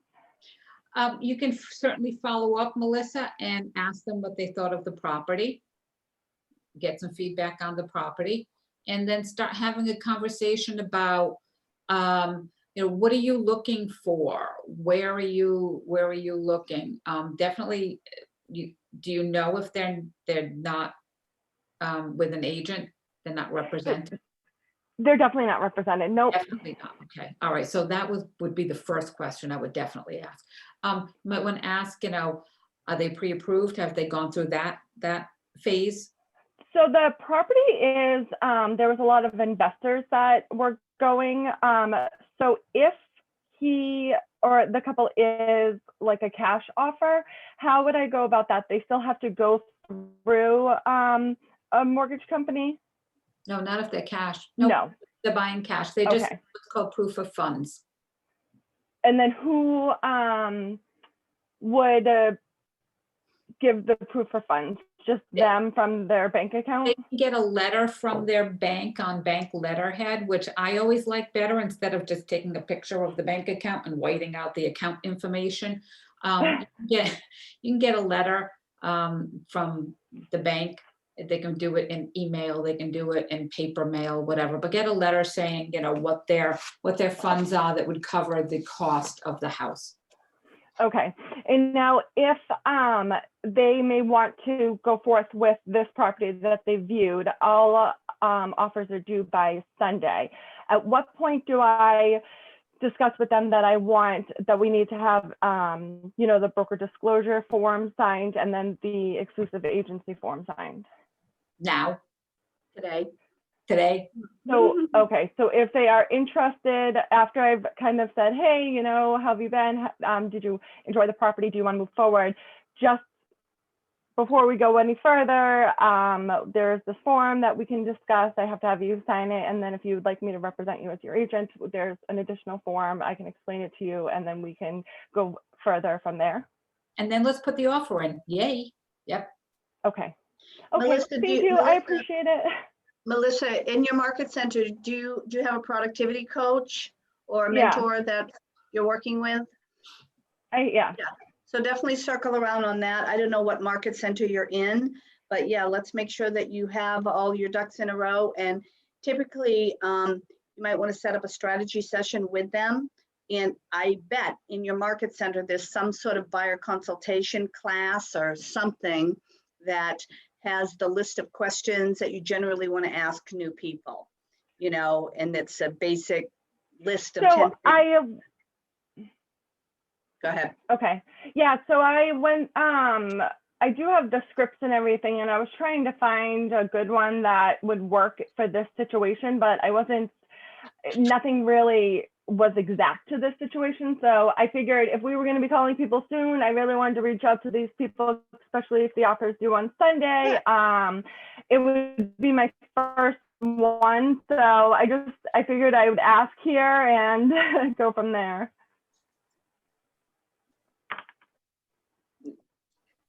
Yeah, let's, you got a hot one on the line. Let's make it, you know, let's help them out.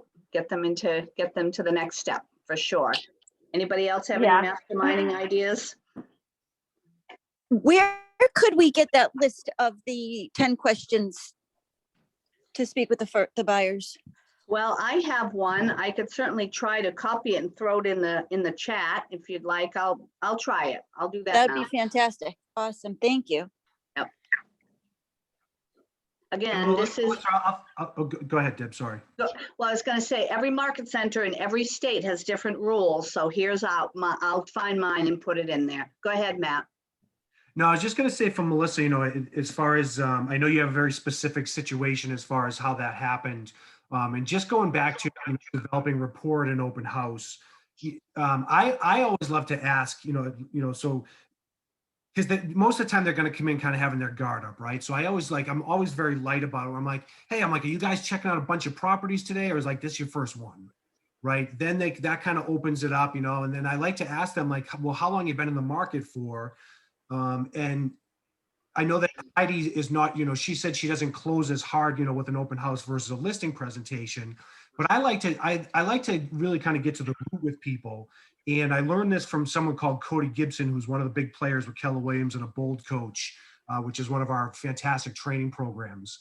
And he leads off with, all right, so Melissa, when I ask, when it comes to real estate, is there a trusted professional that comes to mind? Right. And I started doing this in my open houses versus just my prospecting calls. And if you said yes, I said, okay, great. Who is that? And that's a whole conversation. If they say no, I said, all right, great. I'm like, would you be open to me earning your trust? right? Then from there, then I can see, and they say, yeah, that would be great, Matt. And I'm like, all right, so listen, like, would you mind if I follow up with you in a couple days? Give you a call tomorrow after you've seen the open houses, maybe send you some things. Then they open the door to me. And especially, I know there was some information in the chat about text messages or emails.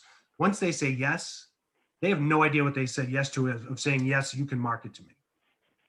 That doesn't mean I'm going to pounce all over them, but then, it's very easy for me to open that door with them.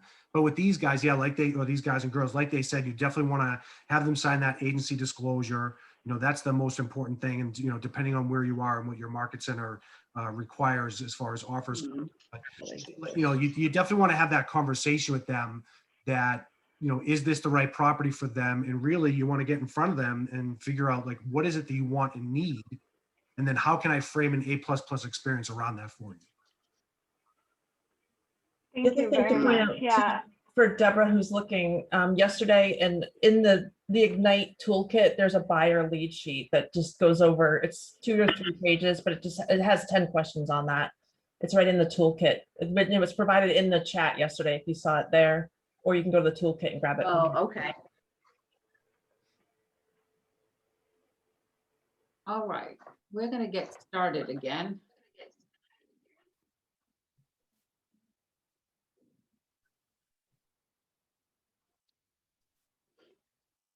All right, so we talked about social media and the importance of sharing on social media. I think it was the class that I did with Deb. Was it the buyer class that we did, Deb, where we talked about the 80-20 rule, Pareto's rule? I'm not sure if it was me, which one it was. Okay. But go on. It was last week sometime, Deb and I were in the class together and we talked about Pareto's rule. So you guys have seen this before, which says. Oh yeah, that was it, the big rocks. Yep. Okay, yeah, big rocks, exactly. My whole glass bowl filled with big rocks and pebbles and sand. I love that. It applies here to social media as well. You want to be putting out 80% personal fun stuff, 20% business. We don't want to be beating people over the head with real estate, because we start doing that, you're going to start seeing your friends diminish on Facebook. They're not going to want to hear it. So you should also have a business page and a personal page. Now, I sometimes share to both of them, especially if I'm doing a fun thing in business or I'm promoting an open house, I'm sharing on both pages. The personal perspective of the 80-20 principle can also be applied to your social media tactics. By applying the 80-20 rule, you'll avoid lead generation burnout and keep connected to your followers. That's where it's important that you're putting in some fun stuff, not just some all dry statistical stuff about real estate, because that can get kind of there after a while. Doing polls, asking for surveys, putting out, I like funny real estate memes too. I'm one of these people that like these quirky real estate memes. There's one, I think it's Lionel Richie singing "Hello, is it me you're looking for?" I love that meme. That cracks me up every time I see it.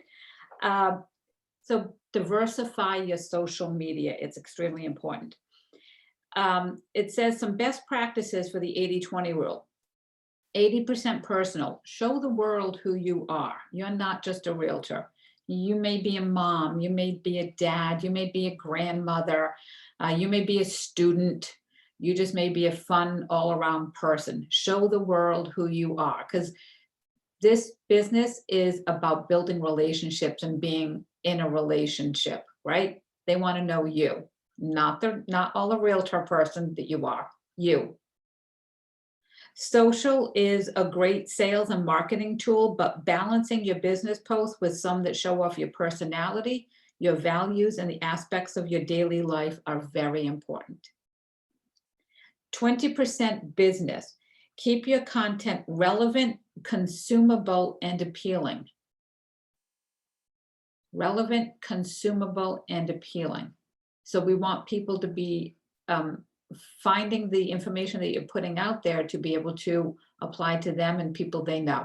You don't necessarily want to be talking about real estate in different areas that may not affect or have any value to them. You can do it occasionally. I have a friend who will post East Coast, West Coast. He's got family on the East Coast. He lives on the West Coast. So he's constantly posting different things about the different markets on each side of the coast and how they differ, and sometimes how they can even be the same. We talked last night. He's out on in Washington, and he was saying to me that he is getting phone calls and emails from people that want to buy his house in Providence. It's not for sale, but in the neighborhood that he lives in, they want to buy this house. And he's like, Heidi, what's going on in the market? And I said, Gary, it's crazy. It's absolutely a crazy market. He said, it's not like that out here in Washington. He said, we were like that like 6 to 9 months ago. It's really slowed down here in Washington State as opposed to Rhode Island. So now I expect a post to be coming out showing the difference. Make sure you keep your content relevant, consumable, and appealing. So some tips here would be create a photo album for every new listing that you add. Create open house advertisements in Command, or open house posts in Command, where you can show what you're doing in business and what the homes look like. Mark each milestone for your career and for your clients, including celebrating, selling, or buying. Celebrating a first-year anniversary for them. Posting something about their birthday, or if they got a new puppy, that can go more on the personal side, but it's still connected to business because they were a client. And share any resources or articles that you think might prove value to some of your clients. Okay, so we're going to take a little bit of a deeper dive into developing your plan. So you want to get purposeful about lead generation activities that you choose to do. Now, we saw the slide before about some of the different prospecting ideas. It says here that the average millionaire real estate agent gets the most of their business from their top 2 lead sources, and 90% of their total business from their top 5 lead sources. So most of their business from top 2 and 90% of their total business from the top 5 or less. Based upon a Keller Williams research survey, the top lead generation source for millionaire real estate agents were referrals, which is no surprise, sphere of influence or a non-referral, repeat business, buying leads, and yard signs. And then following that, there was paid pay-per-click advertisement that you can do, open houses and other telemarketing types of farming. It doesn't mean that these sources need to be implemented or are the lead generation sources that are going to be guaranteed to work for you, but the goal is to make your lead generation method based on ones that work for your business and play to your personal strengths. So we talked about this a little bit earlier. If door knocking does not play to your personal strength, you're probably not going to do it. So don't list it as a prospecting lead generation. If you look on page 12 of your booklet, and I'm not going to unshare my screen, so I can't see your booklet, but on page 12, does your booklet look something like this? No. It's page 13. Page 13, okay. All right. Because I know the slides are a little bit off from your book. So on here, these are different lead generation efforts. List 1, they have door knocking, calls to sphere, agent referrals, newsletter, FISBOs, open houses, social media, sign calls, website registration, client parties. In the parentheses next to each item is the number of leads they got from that. So you have your list and the number of leads that this agent got from that. Now, what you're going to do is you're going to, I'm going to give you some time to do this. You're going to make up a list on your blank section in your book of the different prospecting lead generation items that you either are doing or may want to look into doing. In the middle box where it says prioritize, what they've done here is they've looked at the first box in their list and they've taken the top highest numbers. So social media came in with 14 leads. They've moved social media up to the top of their priority list. Door knocking came in with the second highest lead. That went to number 2. Call to Sphere came in at number 7 and newsletter came in at number 7. So they put those in order. You understand what you're doing? You're building a list of different prospecting ideas that's bringing in leads for you. Now, you may not have done any of this, so you may not have any numbers to base it on. So what you're going to do is you're going to develop a list of what you're going to start implementing. If you have been making calls to your sphere and you've been getting something, then that should go in as number 1. So what this agent has done is has ranked what he or she has brought in for number of leads, and then has decided to, that's a big list of the prioritize. That's a big list of different lead generation efforts to do. So this agent has decided to pick the top 5 of what they're going to focus on that brought in the most leads. And out of that top 5, they're going to put more time and effort into the top 2.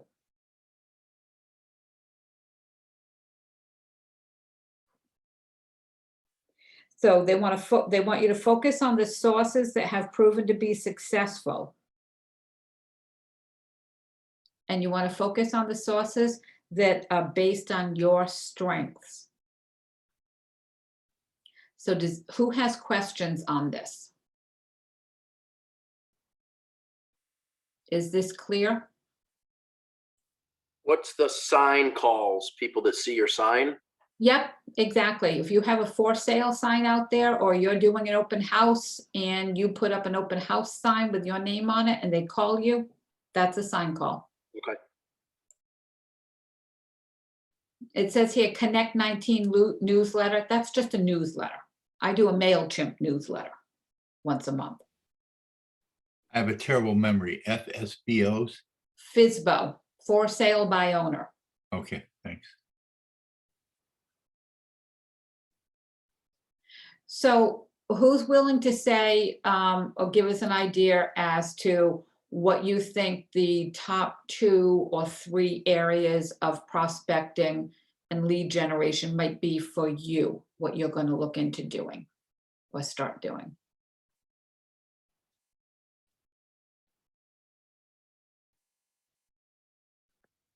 Calls to your sphere, obviously, in social media for me. Yep, okay. Anybody else? More website registrations for me because I'm in a destination location. Right, yep. And advertising to your MySpace, right, Bill? What else? Absolutely. Anybody? So going to previous clients I had in my last job, does that count as door knocking kind of to drive to them? Sure, absolutely. So that would be on my list in social media and calls to Sphere, obviously.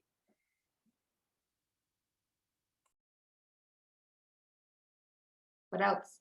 We're coming into the spring market. I would like to think open houses might be on somebody's list.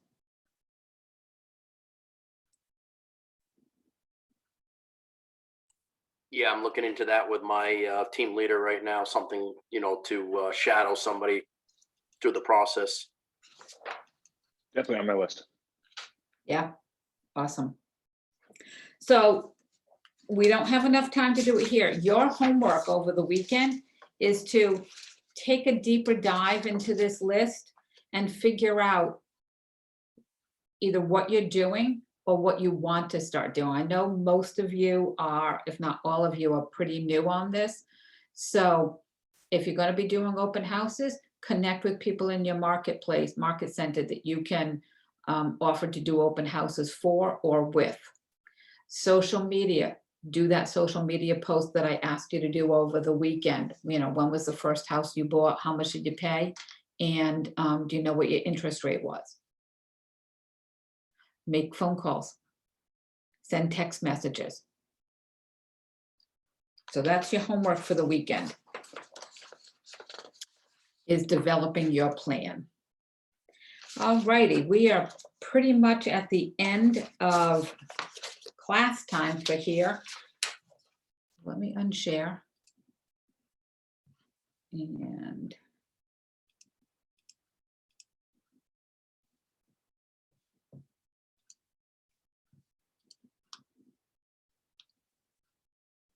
okay, on page 14 of your booklet, it talks about, on page 13, developing that lead source list and your top 2 to 5 lead sources. Then on page 14, it talks about part A, using the list of prospecting methods that were found on page 4. List the top 3 methods that you are interested in focusing on. Part B says, write the 3 methods from part A next to each number. So social media, phone calls, open houses. And then write down the pros and cons about each of them. What might some of the pros and cons be about social media? What kind of content you put on social media? You know, a lot of like, I notice, like, if you do, I do like current matters, which is kind of like, you know, it'll show like trends and marketing and stuff, and that's kind of boring. You don't get any likes on that. Yeah, So I kind of, you have to kind of put a little twist on it and make it more personal. Yeah, definitely. What are some of the other pros and cons? Tim, are you looking for the book that we're working out of? Yeah. Okay.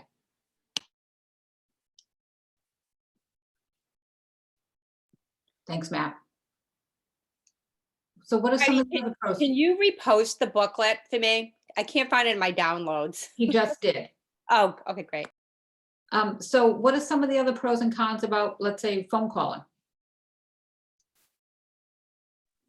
Catching up can take a lot longer than you would expect. Yeah, it is. It's time consuming. Yep. What about if they're not home? Do you leave a message? Do you don't leave a message? I leave a message that leaves them hanging in suspense. Hey, it's Heidi. I really got something important to talk to you about. Can you give me a call back when you got a second? Because these are the people that I know. They're starting to catch on after 9 years. Then I call them. You're not calling me back. We know what your important thing is. What about pros and cons about open houses?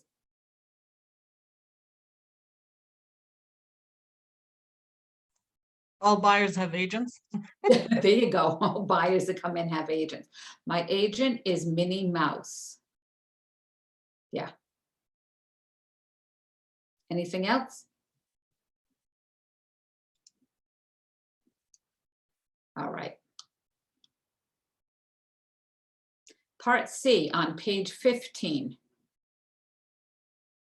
Select a prospecting method from part B that you're interested in using in your lead generation, and in the space below, develop your action plan for implementation. So I really strongly suggest that over the weekend or later today, take some time and just do this homework exercise. I feel that it's going to bring value to you to start developing a particular 2 or 3 prospecting pieces that you want to employ in your business. And it allows you to drill down deeper into the method and how you're going to be able to work it and what you need to do to maybe prepare for some of it ahead of time instead of just winging it. Because I will tell you one thing, clients know when you're winging something and when you're prepared. And if you go around winging things, what was that, Callie? Teachers do too. Yeah, teachers do too. Yeah. It's always best to do as much preparation work for yourself, especially as new agents. You're just learning how to do this. Now, I don't have to do the preparation work for an open house, for example, like I used to. But when I teach classes here, I still have to do the preparation work. I still go old school and print out my class that I'm doing and put notes in here. So half the time you're probably looking at the top of my head because I'm reading my notes as I'm trying to put it up, so I don't look like I'm reading my notes. But I don't wing classes because the people that I'm teaching are going to know and they're going to get, that's not fair to them. So as an agent, don't be winging your lead generation. Invest time into it, practice it, study it, look for different ways that, and tweak it that's going to make it better. The more you do something that is uncomfortable, you have to sit in that uncomfortable feeling until you start feeling comfortable. And it all depends on how long you're willing to sit in that uncomfortableness. If you sit in it and practice and practice and practice, pretty soon you're like, well, I'm not uncomfortable with this anymore. So that's important. And page 16, part D. Based on the information from part C, brainstorm potential issues that may arise and then brainstorm what you can do ahead of time to prevent them from happening. So we all know, the best laid plans of mice and men. You plan everything and then the wheels fall off the bus. How are you going to compensate for losing the wheels or a wheel? What could happen and how are you going to, as we say in 2020, pivot and shift? So when your wheel falls off, you can't stop it, but you've got to be able to react to it. And mine is usually pretty funny. It'll fall off in the middle of teaching something where I go completely blank and I just go, hold on a second, my train derailed. I'm 57. This happens more often than not. And I make light of it. But when you practice in real estate, your wheels tend to fall off less. All right. It is 11:15. And what I would like all of us to do at this point, did you do script practice yesterday? No? No. Do you want to do some script practice, dialogue practice today? Does anyone want to, we can do it here in a group. Does anyone want to do a script with me or with somebody else in the group? Let's say it's an open house and. I will. Who said I will? Nicholas. Nicholas Sabina. Okay, Nicholas, you want to be the agent? I'll be whatever is more convenient for you. All right, Nicholas, you're going to be the agent at an open house, okay? And I'm going to pick somebody. Timothy Bassett, are you there? Yeah, I'm here. Tim, would you be the buyer that's coming to Nicholas's open house? Yeah, sure. I might be a bit of an ignorant buyer, but we could do this. Okay. All right, Nicholas, you're going to be the agent hosting the open house, and Tim is the buyer that showed up. Oh no! All right, hey, how's it going? So can we redo that real quick? Yeah, sure. All right, so you walk in the door. Yeah, absolutely. Oh, hey, how's it Hi. going? Nice open house you have here. Yeah, I'm Nicholas Sabina with Keller Williams. Are you working with an agent? No, not yet. All right, awesome. Were you interested in the property at all when you took a look? Yeah, I'm interested. I'm pretty undecided though. All right, and obviously with time, I'm sure you'll figure out your decision. I'm always coming across more inventory in the market. Would you be willing to follow up? We can schedule a Zoom meeting so I can assess your needs and further discuss. That feels a bit presumptive, but yeah, I suppose that works for me actually, because I don't have anybody guiding me through the market right now. Yeah, because that's what I'm here for. I'm here to help. And what I really want to do is just prepare you for the process, because it will come quickly. And, it's better to be prepared ahead of time instead of winging it. That's absolutely true. It is. So I look forward. Do you have any available times this week?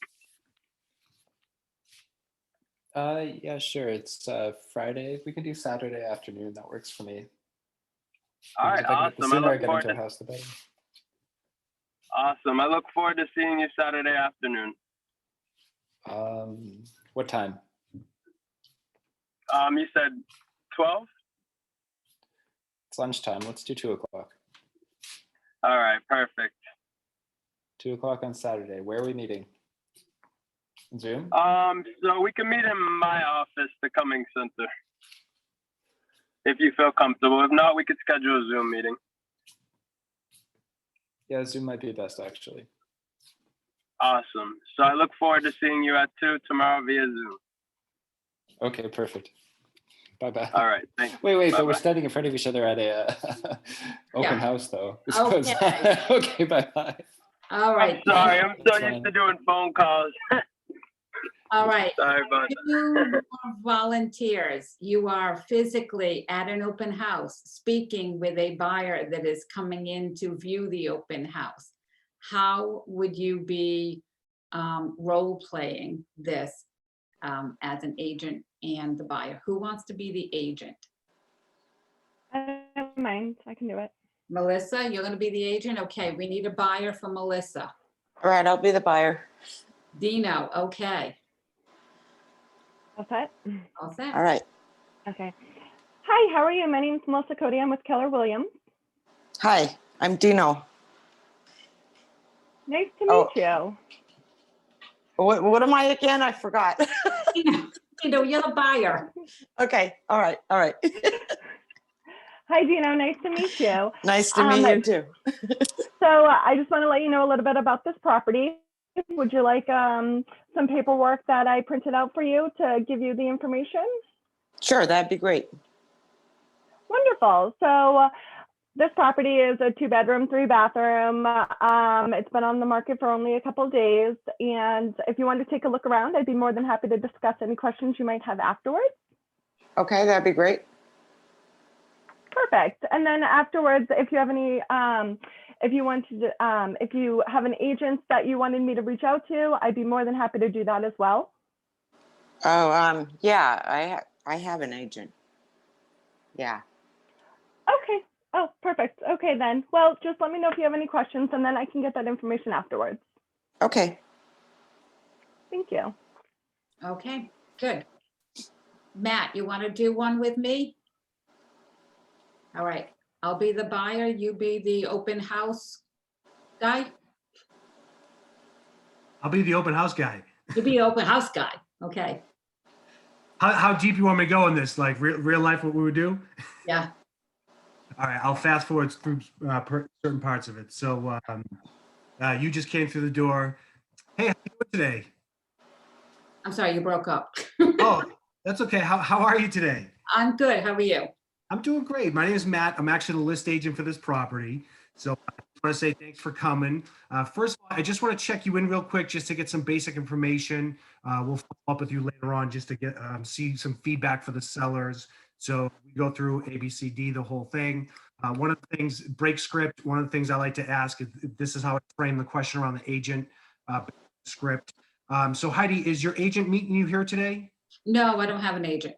Oh, you don't have an agent? Okay, wow. All right. And how are you, have you been looking for a long time? What's your situation right now? We just started about 2 weeks ago.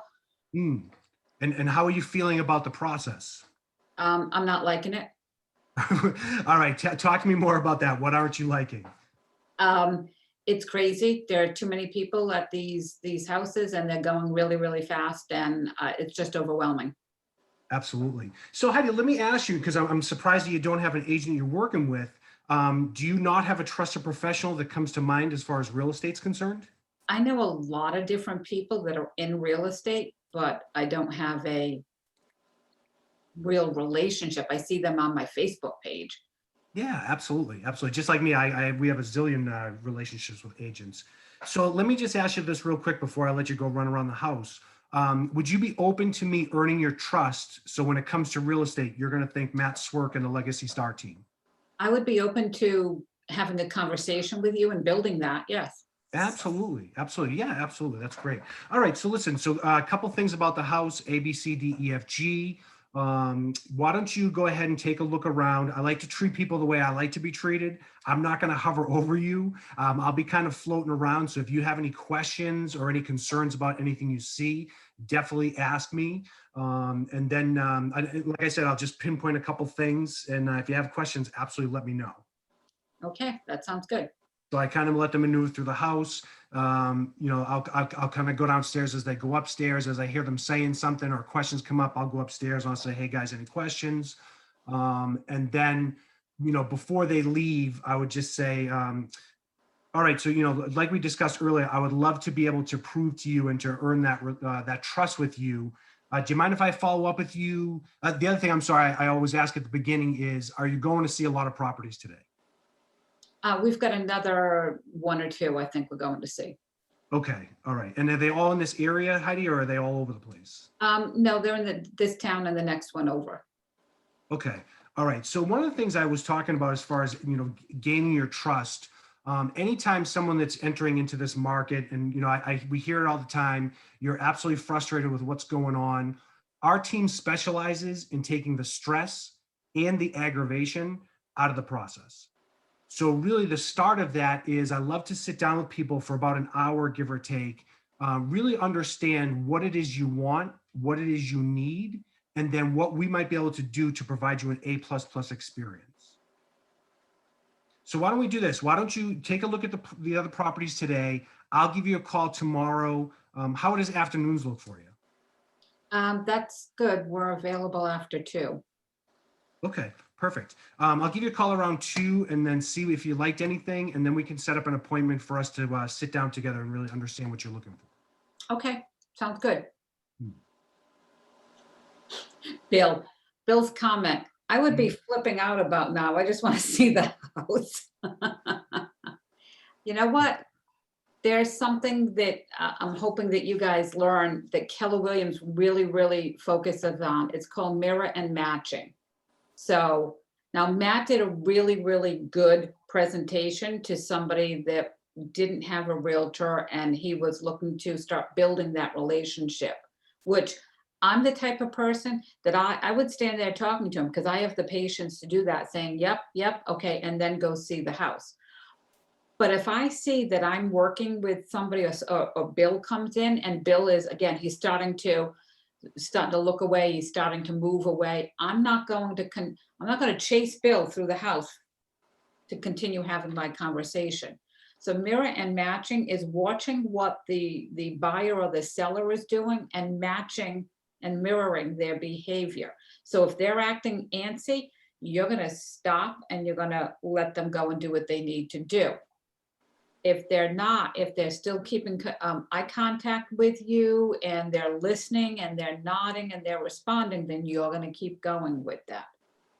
When you're sitting across from somebody, a buyer or a seller, for a buyer appointment or a listing presentation, you really need to do that mirror and matching. So if you see somebody sitting there like this, arms crossed tend to mean it's a defensive, they don't either like what you're saying or they don't want to hear it. So you need to watch that. If they're leaning in towards you, listening, If they seem more open, then you continue going. And the other thing that I always ask for, and I did it here a few times, do you understand what I'm saying? Do you have any questions? Does everybody agree with this? What haven't I asked, or what haven't I covered that you feel I missed or I needed to cover? So Heidi, what do you say if a client says to you, I'm not ready to sign any paperwork right now? I say that's okay. I'm not here to rush you into something. Would you like me to follow up, or I'll follow up in a day or two? How would that be? And if you have any questions in the meantime, please reach out to me if you need clarification on something. Okay. Okay. I think I tend to do mostly listings. I haven't worked with a buyer in about 2 years.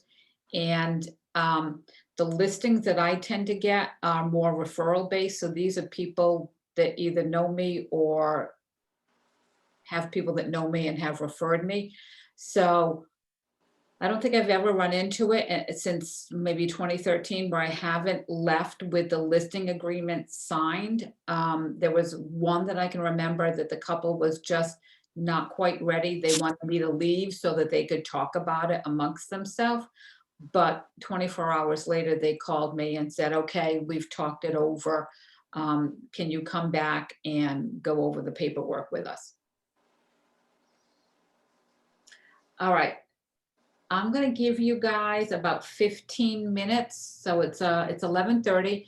So what I'd like you to do is keep your cameras on. You can stay muted, and let's make some phone calls. Let's connect with some people, send text messages, check in with people, remind them. And here's a good example. Here's a good reason to call people. What's happening on Sunday? I have to look at my calendar.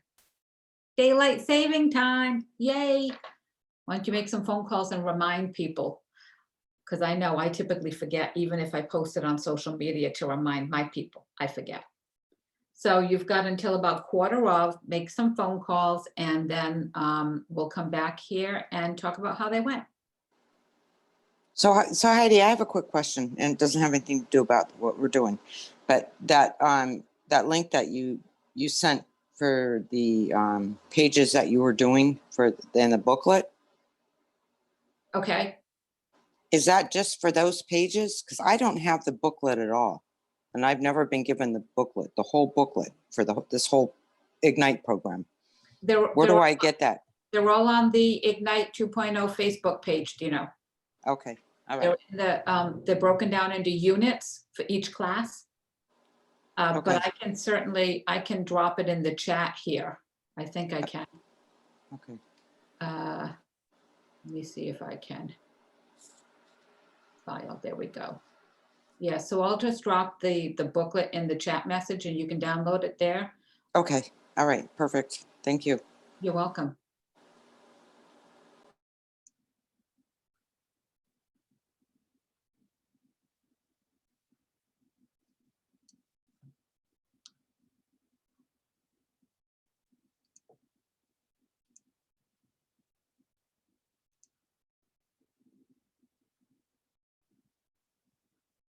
All right, Dino, it's in there.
Hello, is anyone there?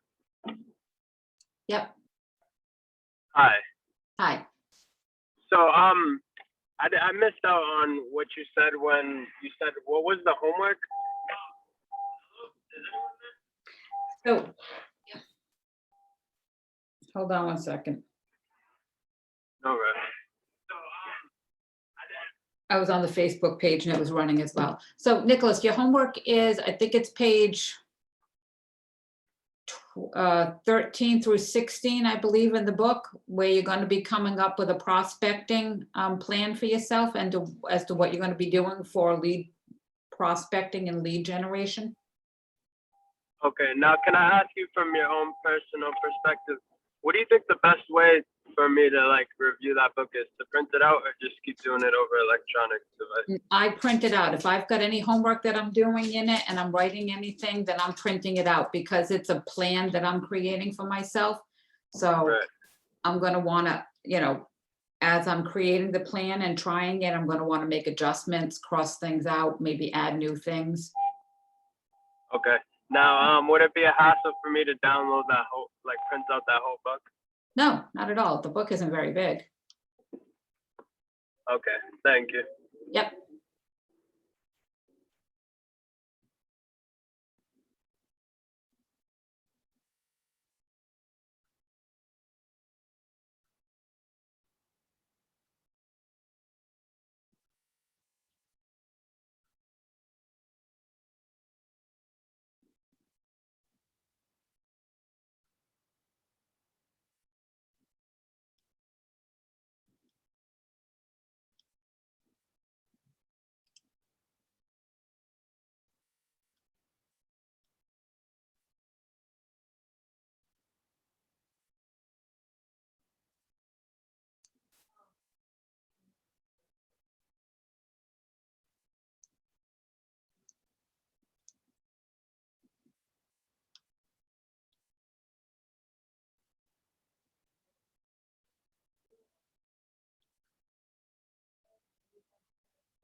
Hi, this is Heidi Kelly. I have an appointment on Monday at, I think it's 10 o'clock.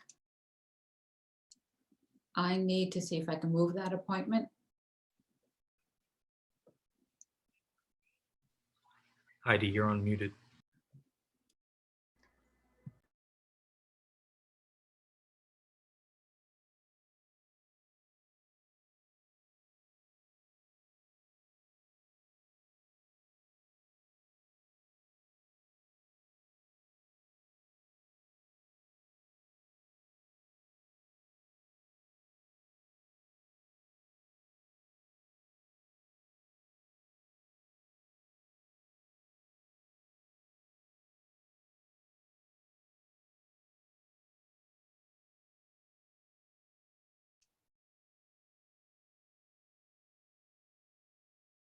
All right, it's 1:15.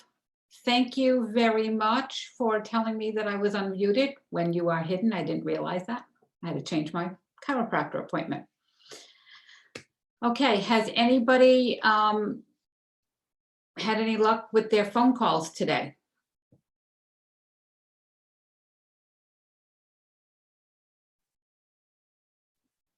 Did anybody make phone calls? I didn't yet. I haven't done that yet because I just got my license a couple days ago, so I haven't even gone down that road. So I'm gonna do that, but I just haven't done it yet. Okay, when are you going to do that?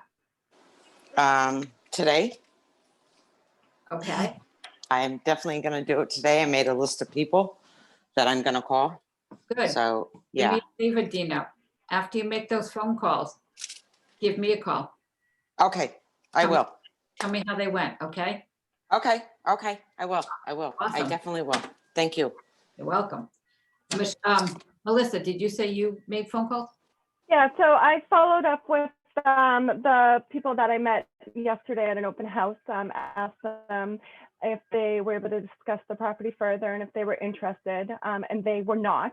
So I asked them if they currently had an agent, and they said they hadn't. I was talking to them about how long they've been looking in investment properties and whereabouts they're looking. And I had said that if he wanted to speak with his wife, that I would love to talk to them further and set them up on a plan so that way they can get daily listings of what's available on the market, that I could either meet them in person or I could set up a Zoom meeting with them if they felt more comfortable. So he's going to speak with his wife. I gave him all my contact information again, just in case they lost my card for any reason. And then he's going to follow up. Awesome. And did you give him did you ask for like a time frame for a follow-up or anything? So I said that, if he wanted to speak with his wife tonight and let me know, that I'd be more than happy to meet with them this weekend. Awesome. Okay, great. So when you are setting appointments with people, you always want to offer them 2 different time frames. You never want to leave it. See, in real estate, we like to use a basketball scenario. We like the ball to always be in our court. We want the power with us. We don't want to leave it open-ended with a client because we could be sitting by the phone waiting for them to call and they're thinking they're going to call us a week later. So setting different times or setting 2 different times with them whenever you're going to set an appointment, would 2 o'clock work or would 6 o'clock on Tuesday be better? And if neither one of those are better, then you ask, well, what date and time works best for you? Anybody else make phone calls? Or send text messages and had a conversation? I did. Okay, how'd it go? Good. So I actually spoke to a prospective buyer that came into my open house. So now that adds 13 buyers to my list. Nice. Yeah. So yeah, we'll see what happens. So how are you meeting with them? Believe it or not, I did schedule something for Sunday because in my market center, we have houses that come on before they hit the market. So we kind of preview things, and that's my niche, showing them things that are not coming on the market yet. And believe it or not, you catch them that way. So Oh, I believe it, definitely. Yep. Mhm, So okay. I'm showing them 2 places on Sunday. Good, congratulations, Laura, good job. Bill, I think you had raised your hand. I don't know if you're still there. What about anybody else? Any conversations? Trevor? Okay, so I reached out to a lady that gave me a black lab 5 years ago. Oh. I ran into her husband recently, so I called her, and to my surprise, she had my number saved under, that she had given me a lab, so she knew who it was right away. And we were so excited talking. I was showing her, we were FaceTiming actually, which was surprising because she's an older lady. And had a lot of good conversation about my kids and the dogs, and that I'd love to stop by sometime so she could meet him again. And then she's like, of course, come by anytime. So I didn't get to real estate because she's like, I got to run now. I got to go. And I said, well, that's great. We're going to stop over. So at that point, I'm going to bring up the real estate conversation when we go to stop by. And she's a very nice woman. So, and she has a lot of family in the area too. Good. And Bill, are you off the phone now? Bill? Did you raise your hand earlier that you made a phone call or text message or had a conversation? Good job, Trevor, by the way. Yeah, and then of course I just got a call back too, because you don't reach people all the time, especially screening. They wait, then call you back right away. But yeah, I called a guy that I had a closing with last week, and just to check in on him, see how things. It was an easy call, right? I'm in a class, boy. I had to make calls. I'm really sorry to bother you. No, I didn't say that to him, but hey, just checking in, seeing how things are going with the condo. He says, I'm skiing right now, and I stopped because I heard my phone ring. So he bought a ski condo, and so he's over at his place skiing. And then he told me about the taxes on a listing up the hill being wrong. So I got off after talking with him for a minute, I got off the phone and called that other agent to let her know that the taxes were showing up wrong on Zillow. And we all love to hear that, but it was a moment to connect with the other agent again. Yeah. So it was kind of like a twofer. I networked with one of my local people, because you got to be friendly with your local people. And I had a chance to reconnect with a recent buyer. That's good. Happy day. Good. You gotta all play nice in the sandbox. It's big enough for all of us. No throwing and kicking sand. So for those folks that didn't make a phone call, can I ask why?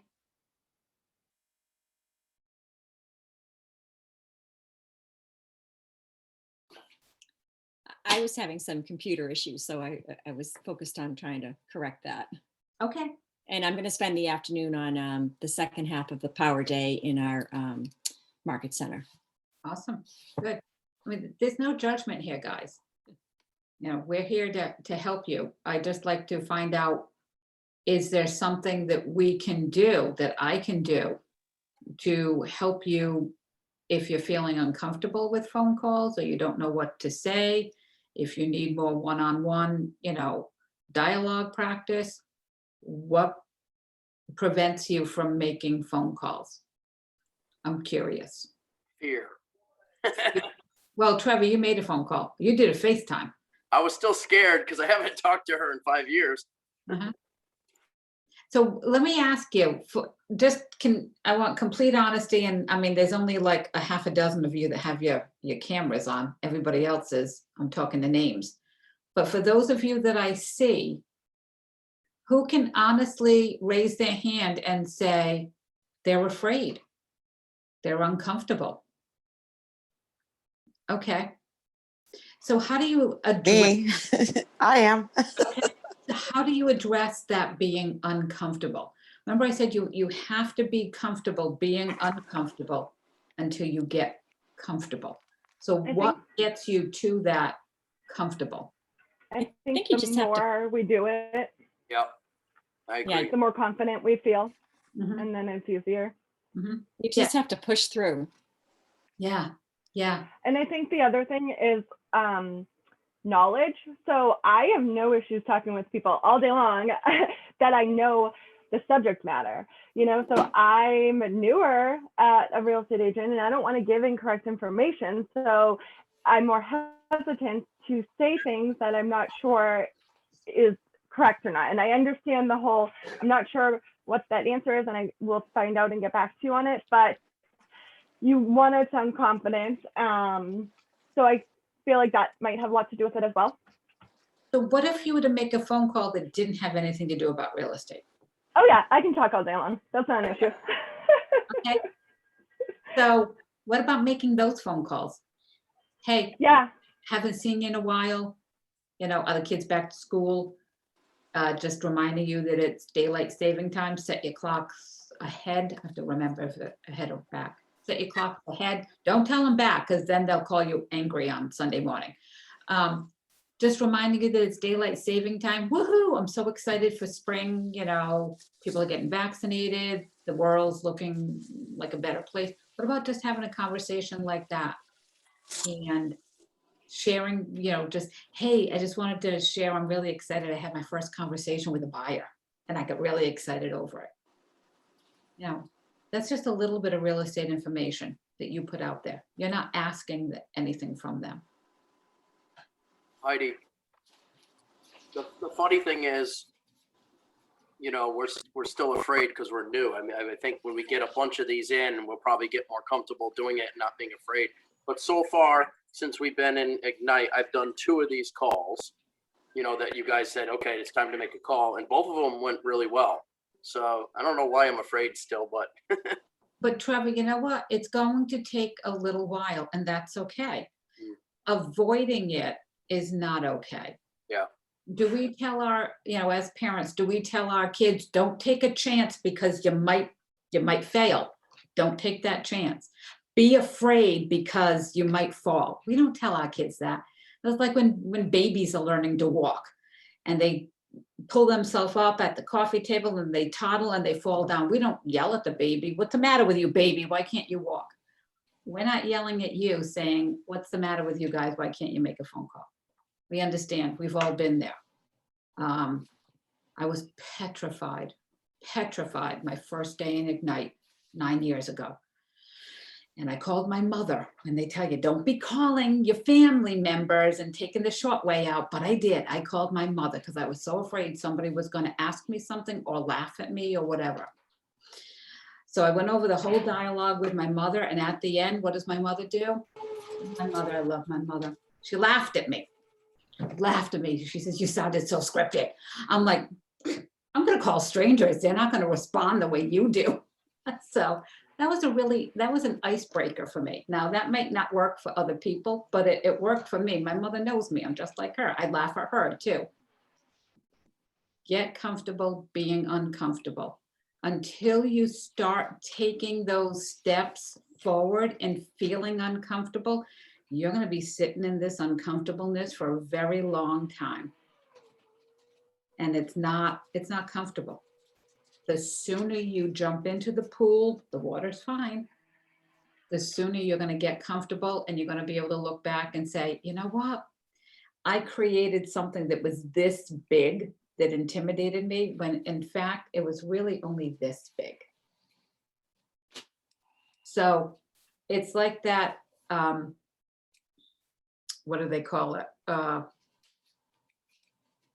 forget what they call it. Fear. What does fear stand for? Does anybody know what the initials for fear stand for? Matthew, do you know? Well, false expectations appearing real. Or false evidence appearing real. Exactly.